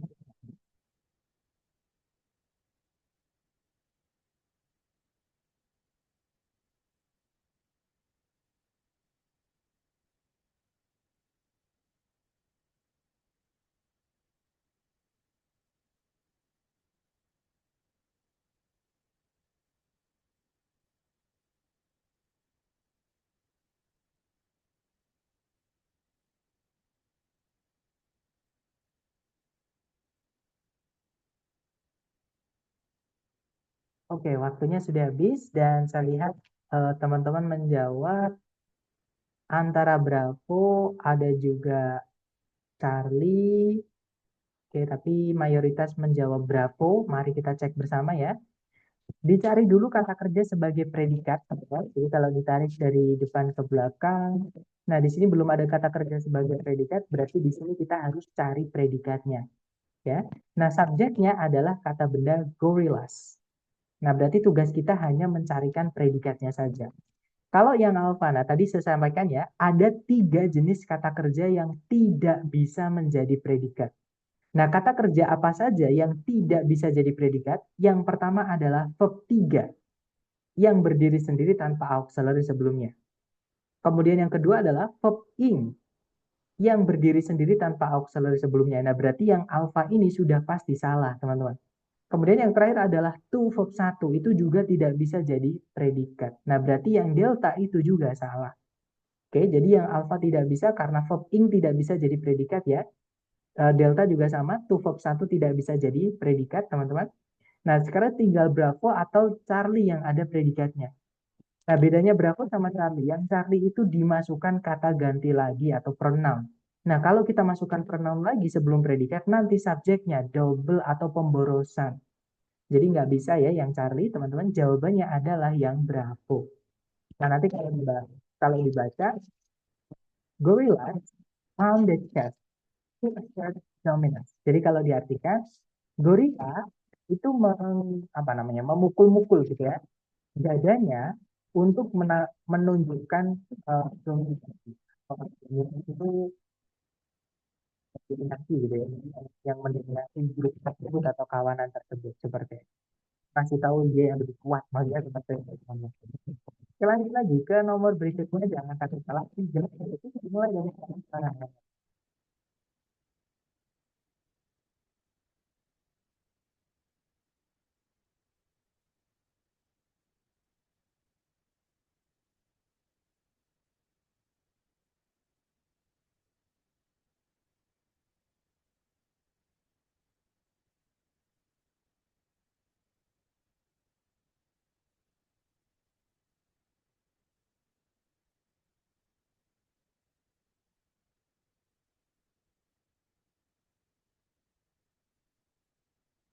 Waktunya sudah habis, silahkan jawab teman-teman dikirim di chat, jangan takut salah ya. Dan saya lihat ada jawaban Bravo, ada juga jawaban Charlie, ada juga, oh enggak, Bravo atau Charlie saja. Mari kita cek bersama teman-teman. Caranya sama, teman-teman cari dulu kata kerja sebagai predikat ya. Nah, kalau ditarik dari depan ke belakang, nah hati-hati dengan kata need di sini teman-teman. Need di sini nih kata benda ya, karena ada the-nya. The need itu artinya kebutuhan. Oke? Nah, teman-teman juga harus hati-hati juga dengan decentralized. Itu verb 3. Oke, bukan verb 2. Karena verb 2 itu predikat. Tidak boleh predikat itu sebelumnya ada preposisi, teman-teman. Nah, preposisi itu harus ada kata benda setelahnya sebagai objeknya yang nantinya akan berubah jadi keterangan. Nah, itu kan kata bendanya for ini adalah kata systems, teman-teman. Nah, di sebelumnya kata benda ini atau di antara preposisi sama noun itu nanti berarti diisi oleh kata keterangan. Maksudnya kata sifat, maaf. Karena ya itu kata sifat. Nah, verb 3 itu kata sifat, teman-teman. Seperti itu. Jadi bukan lagi verb kalau di dalam kalimat. Itu ya. Nah, ini kata sifat. Cara mengenali seperti itu. Nah, berarti di sini kita butuh predikat. Subjeknya adalah the girl. Nah, cari A, B, C, D yang predikat saja. Yang alpha ada kata ganti sebagai subjek, nanti subjeknya double ya, nggak bisa. Kalau yang bravo, nah kemungkinan jawabannya bravo, ada auxiliary verb, dia predikat, teman-teman. Kalau yang Charlina, verb ing itu tidak bisa jadi predikat ketika dia berdiri sendiri tanpa auxiliary sebelumnya. Kalau yang delta, to verb 1 juga tidak bisa jadi kata kerja, maksudnya tidak bisa jadi predikat. Oke, nah berarti jawabannya yang bravo. Nanti kalau dibaca, the growth of digital currencies was influenced strongly by the need for decentralized financial systems.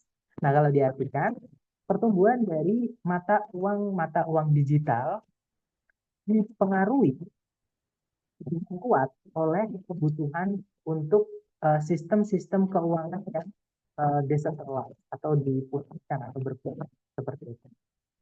Kita lanjut lagi ke nomor berikutnya, teman-teman. Silahkan 30 detik dimulai dari sekarang.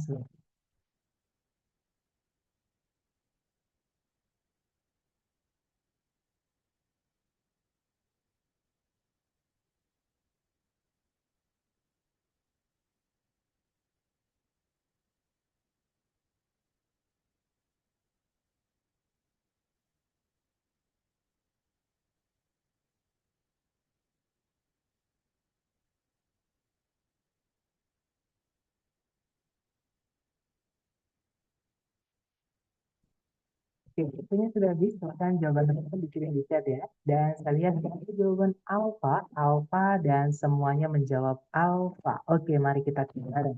Cari predikatnya dulu. Nah, di situ ada kata range. Di sini kata kerja ya. Range-nya artinya berbeda-beda. Maaf, ini salah warna, teman-teman. Mohon maaf, nanti saya rubah. Jadi range itu artinya bermacam-macam atau berbeda-beda. Dia kata kerja di sini fungsinya sebagai predikat. Nah, kita hanya kehilangan subjek saja. Cari A, B, C, D yang bisa jadi subjek saja. Ya, betul. Jawabannya adalah yang alpha, teman-teman ya. Kalau yang bravo di situ ada conjunction, padahal subjek predikat cuma satu. Kalau yang kali sama, ada conjunction, padahal subjek predikat cuma satu. Kalau yang delta juga sama, padahal subjek predikat ini juga salah warna ya. Teman-teman nanti saya rubah. Kita tidak butuh conjunction kalau subjek predikat cuma satu. Nah, jadi jawabannya yang alpha, teman-teman. Nanti kalau dibaca, minerals range in hardness from talc to diamond. Jadi mineral itu bermacam-macam dalam hal kekerasannya atau tingkat kerasnya. Dari talc, talc itu kalau nggak salah batu kapur itu ya teman-teman, hingga diamond. Diamond itu berlian seperti itu. Oke, lanjut lagi ke nomor berikutnya. Silahkan teman-teman coba dulu, jangan takut salah. 30 detik dimulai dari sekarang.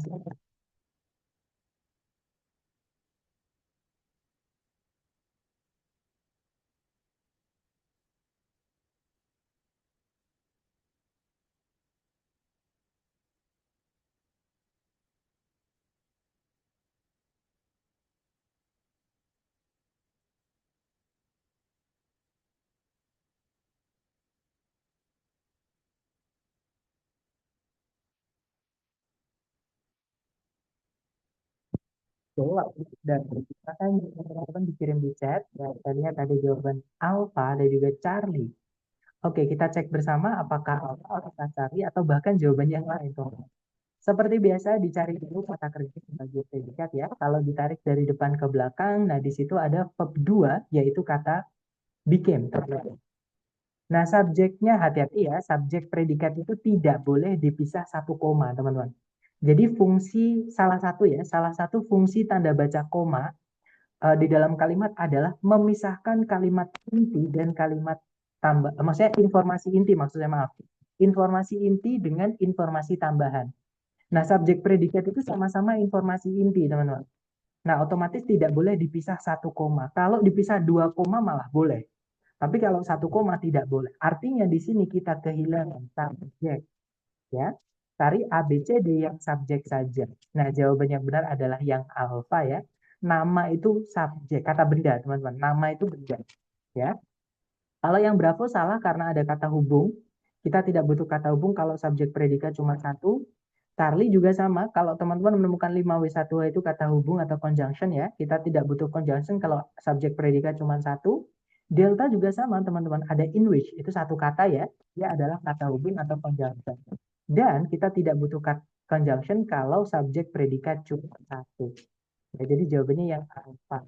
Nah, nanti kalau dibaca, a member of the Conservative Party in 1924, Winston Churchill became Prime Minister of the United Kingdom in 1940. Jadi, seorang anggota dari Partai Konservatif sejak tahun 1924, Winston Churchill menjadi Perdana Menteri dari United Kingdom, berarti Inggris gitu ya, teman. Atau United Kingdom itu beda, teman-teman. Jadi, ya United Kingdom gitu ya, di tahun 1940, seperti itu. Oke, jawabannya yang alfa. Lanjut lagi ke nomor berikutnya. Silahkan teman-teman coba dulu. 30 detik dimulai dari sekarang. Silahkan.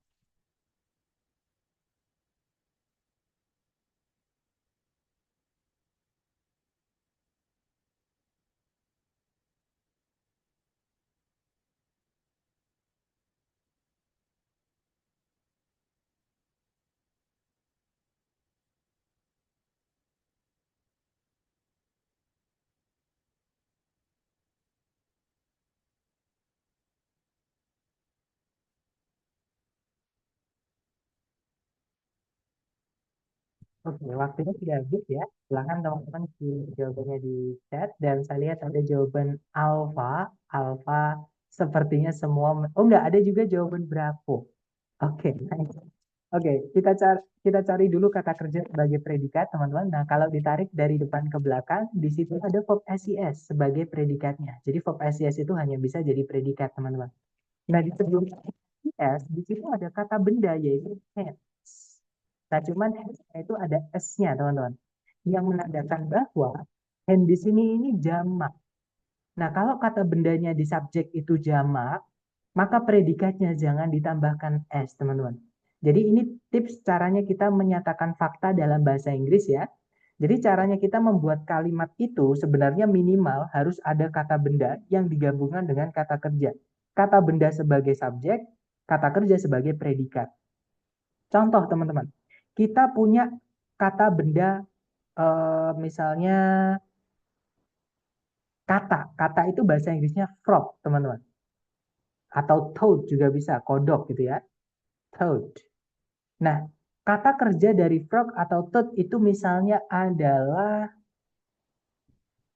meloncat atau melompat gitu ya. Bahasa Inggrisnya leap atau bisa pakai jump gitu teman-teman.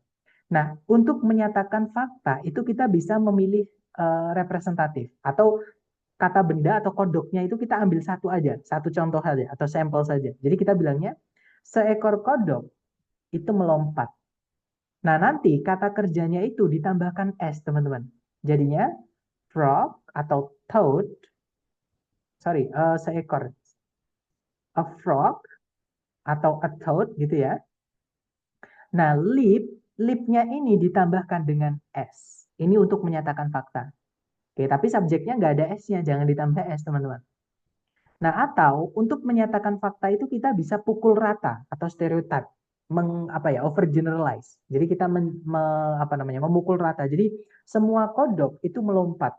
Nah, nanti karena kodoknya itu semuanya berarti kan banyak, teman-teman. Maka tambahkan S di kodoknya. Ya, jadi toads atau frogs, toads atau frogs.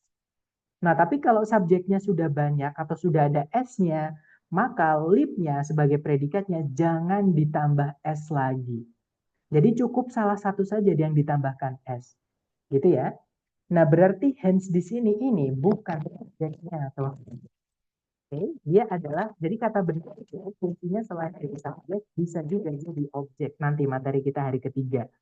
Ya, intinya di sini kita masih membutuhkan subjek. Nah, kalau kita lihat di pilihan A, B, C, D, semuanya ada turunan dari kata kerja wash, teman-teman. Nah, kata kerja itu bisa kita rubah menjadi kata benda. Nah, namanya adalah gerund. Jadi kalau ada kata kerja tapi menempati tempatnya kata benda, entah itu di subjek, entah itu di objek, maka kata kerja itu harus dirubah jadi kata benda, teman-teman. Namanya gerund. Nah, gerund itu bentuknya selalu verb ing. Ya, nah gerund itu selalu verb ing. Jadi kalau teman-teman menemukan ada kata kerja yang harus diletakkan di tempatnya di subjek, maka kata kerja itu maksudnya atau objek ya, ini tempatnya kata benda, teman-teman. Maka harus dibentuk menjadi verb ing atau namanya gerund tadi. Nah, di pilihan A, B, C, D yang verb ing saja adalah yang bravo. Nah, jawabannya yang bravo ya, teman-teman. Nah, sekarang kenapa yang alpha, Charlie, sama delta salah? Yang alpha itu verb 1, teman-teman. Nah, kalau verb 1 itu predikat. Nah, nanti predikatnya double atau pemborosan predikat. Dan nggak ada subjek nanti. Ya kan? Dan predikat itu kalau di soal structure TOEFL tidak boleh diletakkan di awal kalimat. Jadi sebelumnya predikat wajib ada subjek. Gitu ya, teman-teman. Charlie juga sama. Di situ ada predikat lagi. Nggak ada subjek. Nah, ada conjunction. Jadi yang Charlie salahnya double, teman-teman. Kita masih kehilangan subjek. Ya. Nah, kalau yang delta memang di situ ada verb ing, yaitu washing. Tapi di situ ketambahan preposisi ing. Seperti yang saya sampaikan tadi, teman-teman. Kalau ada kata beda, sebelumnya ketambahan in, atau for, atau at, atau of, maka kata benda itu akan berubah menjadi keterangan atau adverb. Dan kata keterangan itu tidak bisa menjadi subjek. Gitu ya. Nah, jadi jawabannya adalah yang bravo, teman-teman. Nanti kalau dibaca, washing hands reduces the spread of infectious diseases. Jadi kalau diartikan, mencuci tangan mengurangi penyebaran penyakit-penyakit menular. Penyakit-penyakit infectious itu kalau nggak salah infeksi, penyakit infeksi seperti itu. Gitu ya, teman-teman. Jadi diingat-ingat. Jadi salah satu alasan kenapa verb ing itu tidak bisa menjadi predikat adalah salah satu fungsi verb ing ketika berdiri sendiri tanpa auxiliary sebelumnya adalah menjadi kata benda di dalam kalimat. Namanya gerund tadi, teman-teman. Oke. Lanjut lagi ke nomor berikutnya. Silahkan teman-teman coba dulu 30 detik dimulai dari sekarang. Silahkan.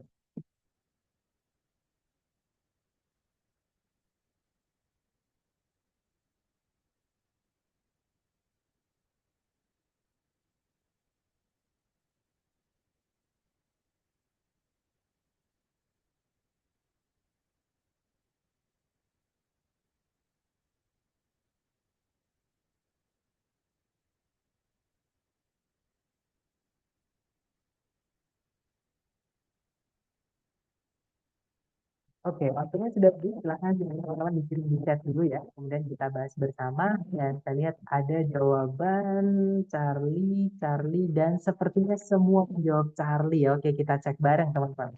Tapi kata kerja sebagai predikat kalau ditarik dari depan ke belakang, nah di situ tidak ada kata kerja sebagai predikat. Karena kalimat butuh predikat ya. Nah, berarti di sini kita membutuhkan predikat, teman-teman. Subjeknya yang belum ada juga karena subjek predikat nggak boleh dipisah koma. Gitu ya. Nah, ini gampang sekali. Teman-teman kalau cek di pilihan A, B, C, D, yang ada predikatnya cuma dua. Antara Charlie atau Delta. Nah, cuman yang Delta itu ada conjunction, padahal predikat cuma satu. Nah, ya sudah Delta salah. Jawabannya adalah yang Charlie, teman-teman. Nah, yang Alpha tidak bisa alasannya karena dia verb ing. berdiri sendiri tanpa auxiliary sebelumnya tidak bisa jadi predikat. Kita tadi juga butuh predikat. Kalau yang Bravo, to verb 1 juga tidak bisa jadi predikat. Kita tadi butuh predikat. Nah, jadi jawabannya yang Charlie. Nanti kalau dibaca, in 1852, there were 100 piano makers in New York alone. Jadi di tahun 1852 ada 100 pembuat piano di New York sendiri. Atau di New York saja itu ada 100 pembuat piano. Seperti itu. Lanjut ke nomor berikutnya. Silahkan teman-teman coba dulu 30 detik dimulai dari sekarang. Silahkan teman-teman.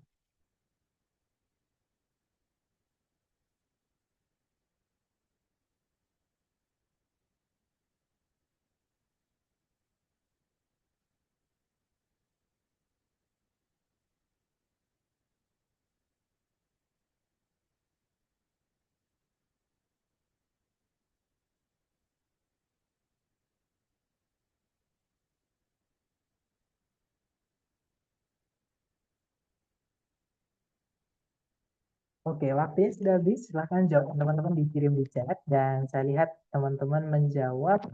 Ada jawaban Charlie dan juga Delta. Oke, kita cek bersama ya. Seperti biasa, cari dulu kata kerja sebagai predikat, teman-teman. Nah, kalau ditarik dari depan ke belakang, cari kata kerja sebagai predikat. Nah, di situ sama sekali tidak ada kata kerja sebagai predikat. Di sini kita butuh predikat ya. Nah, titik-titik itu sebelumnya koma pas. Subjek predikat tidak boleh dipisah satu koma. Nah, berarti di sini kita juga kehilangan subjek. Nah, tugas teman-teman mencarikan subjek sama predikat di soal. Maksudnya di pilihan A, B, C, D. Yang alpha di situ ada subjek yaitu the providing.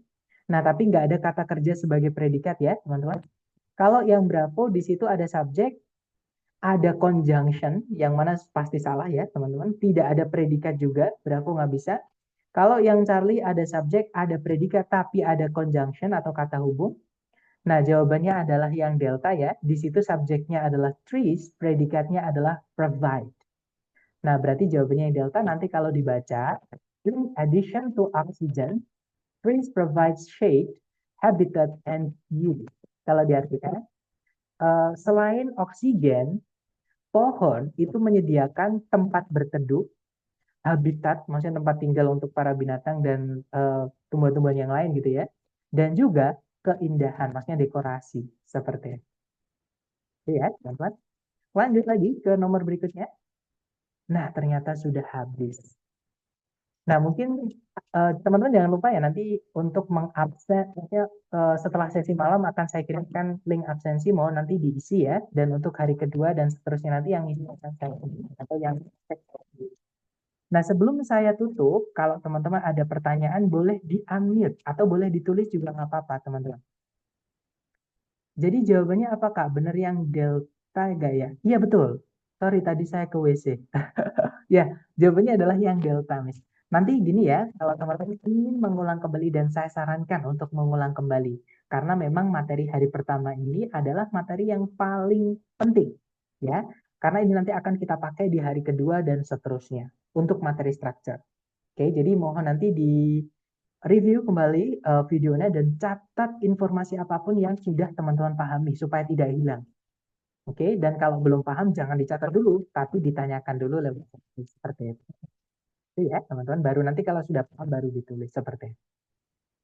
Ada pertanyaan nih dari Miss Dinar. Kak mau tanya nanti sesi malam mau lanjut sama materinya atau lanjut? Nah, jadi dalam satu hari itu materinya satu bab sama, teman-teman.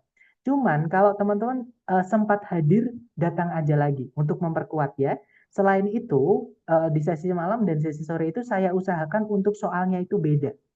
Jadi supaya ketika teman-teman datang lagi di sesi malam, teman-teman akan mendapatkan latihan-latihan yang berbeda.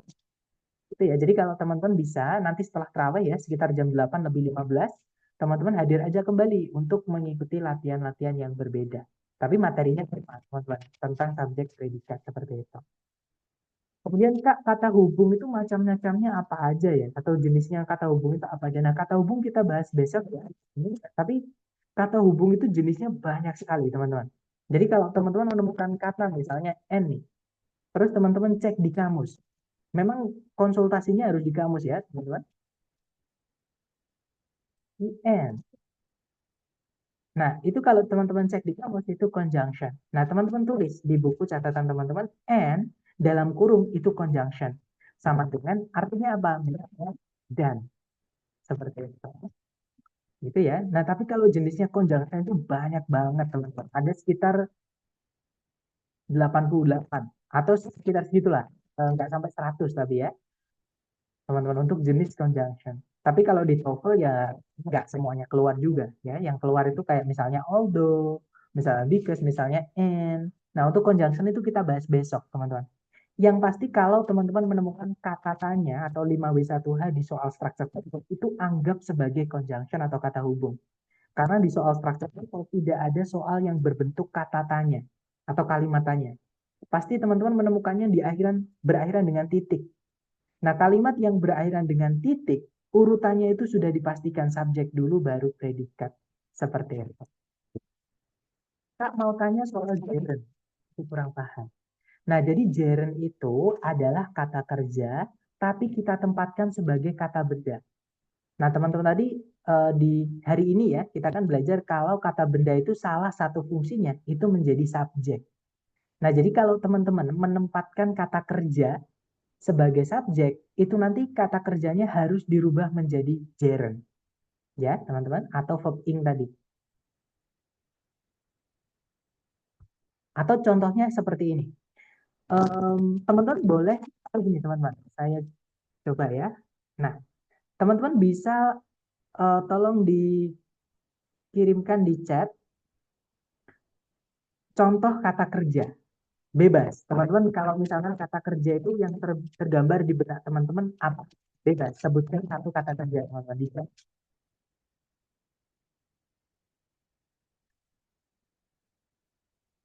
Boleh bahasa Indonesia nggak apa-apa. Nah, misalnya work ya. Nah, misalnya work. Betul? Atau listen juga bisa. Nah, work atau listen. Nah, ini saya ambil dua contoh teratas ya, teman-teman. Work sama listen. Dari chatnya teman-teman. Work artinya bekerja. Di sini yang artinya bekerja ya. Karena work juga punya arti karya. Karya itu kata benda, teman-teman. Tapi work di sini yang kata kerja artinya bekerja atau ya bekerja gitu. Misalnya gini, eh, bekerja dari rumah itu lebih nyaman. Nah, itu karena kan, sorry, saya tulis dulu ya, teman-teman. Bekerja dari rumah itu lebih nyaman. Misalnya seperti itu. Misalnya ya, ini hanya pendapat saja atau contoh saja, teman-teman. Nah, subjek dari kalimat ini yang ingin kita jadikan topik adalah bekerja dari rumah. Kata intinya adalah bekerjanya, teman-teman. Nah, karena bekerja itu fungsinya sebagai subjek, kita nggak bisa bilang work from home is more convenient, misalnya. Itu nggak bisa, teman-teman. Karena work di situ adalah kata kerja dan kata kerja sebagai subjek itu harus nggak bisa subjek itu dibuatnya dari kata benda. Maka kata kerja ini harus kita jadikan kata benda. Jadinya working. Jadi working from home is more convenient. Bekerja dari rumah itu lebih mengasihkan atau lebih nyaman seperti itu. Nah, atau contoh berikutnya adalah listen, mendengarkan. Misal ya, teman-teman, ini saya push dulu. Kita mau bilang mendengarkan musik adalah hobiku. Nah, itu kalau diinggriskan, listening to music, bukan listen to music ya, tapi listening to music is my hobby. Atau pastime. Pastime itu artinya juga hobi, teman-teman. Jadi boleh pakai pastime. Seperti itu, sorry, pastime. Gitu ya. Nah, jadi kenapa kok listening di situ, bukan listen aja? Karena listen artinya mendengarkan itu kan kata kerja, tapi tempatnya dia di sebagai subjek, yang mana subjek kan harusnya kata benda, teman-teman. Maka kata kerja ini harus dirubah jadi kata benda. Caranya gimana? Kita jerenkan, kita jadikan verb ing. Jadinya listening to music is my hobby atau pastime. Gitu ya. Atau kalau teman-teman pengen ngecek penggunaannya, misalnya di ini ya, kamus, sorry, di web itu ada web namanya Youglish.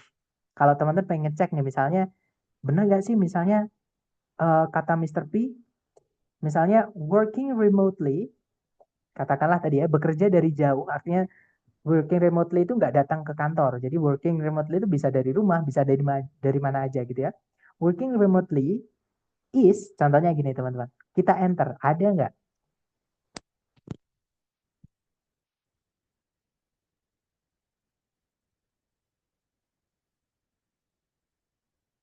Bentar, ini saya share suara ya, supaya teman-teman juga sambil latihan apa namanya, listening juga, kita dengarkan. One major benefit of working remotely is less meetings. Nah, jadi kalau dibaca tadi, one major benefit of working remotely is less meetings. Nah, cuman working remotely ini sebagai objek ya, dari preposisi of, teman-teman. Jadi selain subjek, kata benda itu juga bisa jadi objek. Nah, salah satu tempatnya objek itu setelah preposisi. Nah, itu ada preposisi of, maka kata kerja setelahnya harus diingkat, digerenkan. Seperti itu. Oke, contoh lagi, coba kita cek teman-teman. Working for. So working remotely is a great benefit that you can Nah, di sini ini yang sebagai subjek, teman-teman. working for. So working remotely is a great benefit that you Nah, working remotely is a great benefit. Dari sini aja, ini sudah jadi kalimat sederhana ya yang kita pelajari hari ini. Jadi, bekerja dari jauh artinya dari rumah atau dari manapun gitu ya, merupakan sebuah keuntungan besar. Seperti itu. Nah, di situ working remotely. Kenapa bukan work remotely? Karena tempatnya sebagai subjek harus diisi kata benda. Maka kata kerja itu dijadikan kata benda. Seperti itu, Mr. Alvito. Gimana, Mr.? Apakah dapat maksud saya, Mr.? Oke, dapat ya. Mister, ini kan ada exercise di modul. Oh ya, saya baru ingat, teman-teman. Buat teman-teman yang belum mencetak modulnya, saran saya modul itu jangan di apa-apain dulu. Karena saya tidak pakai modul itu, teman-teman, ya. Untung ada yang bertanya nih, Mr. Retna ya. Terus koreksinya gimana? Nanti, atau gini, kalau teman-teman pengen ngerjakan itu, silahkan, tapi tidak saya sarankan buat teman-teman. Ya, karena gini, nanti saya ceritakan dulu, tapi nanti saya kirimkan kuncinya di grup. Oke, jadi kuncinya nanti mulai dari listening, kemudian structure, kemudian reading. Teman-teman nanti kalau belajar dari structure dulu kan, langsung loncat ke kunci structure. Tapi sekali lagi, itu tidak saya sarankan. Kenapa?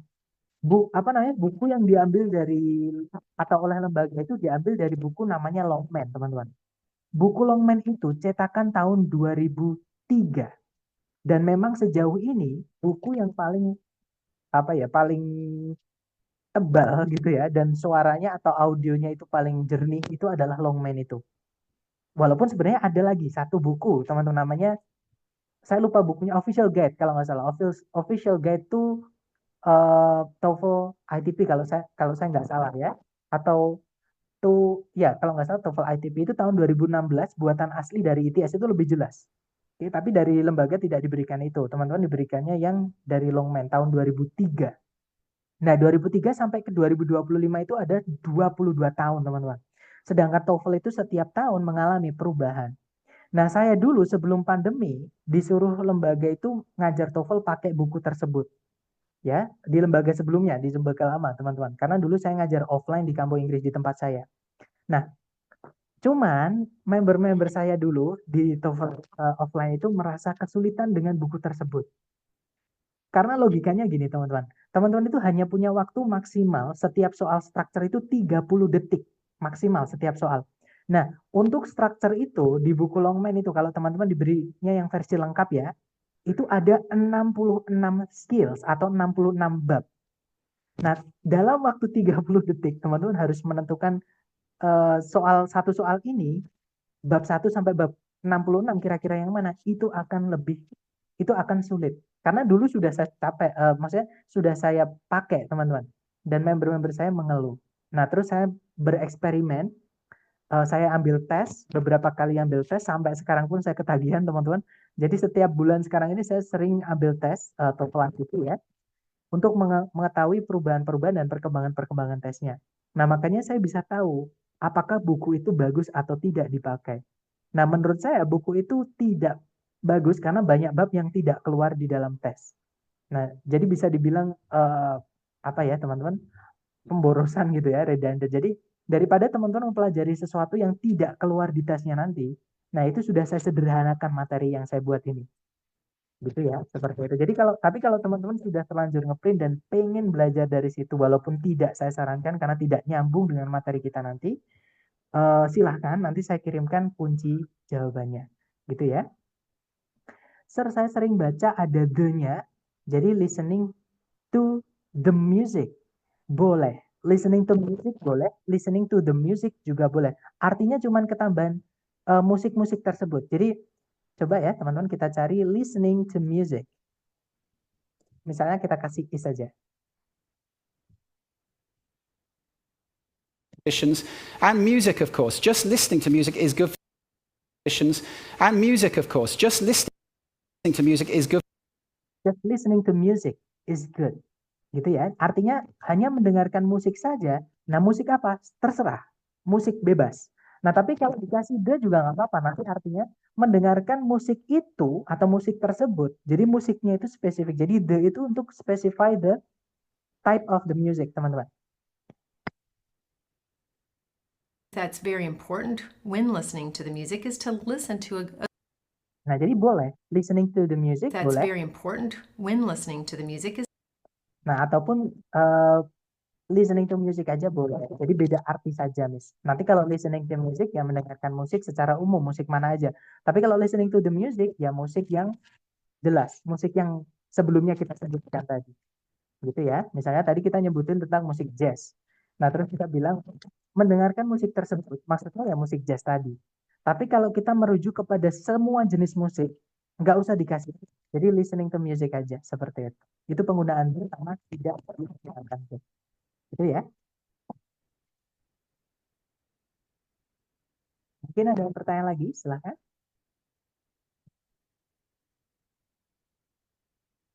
Area is great for picnicking, listening to music, and exploration. Nah, bahkan secara umum kita mencari listening to the music aja, itu yang keluar banyakan yang nggak ada the-nya. Area is great for picnicking, listening to music. Nah, listening to music nggak ada the-nya. Seperti itu ya, walaupun boleh. Listening to the music juga boleh, nggak ada masalah. Beda arti saja. Gimana? Mungkin ada pertanyaan lagi?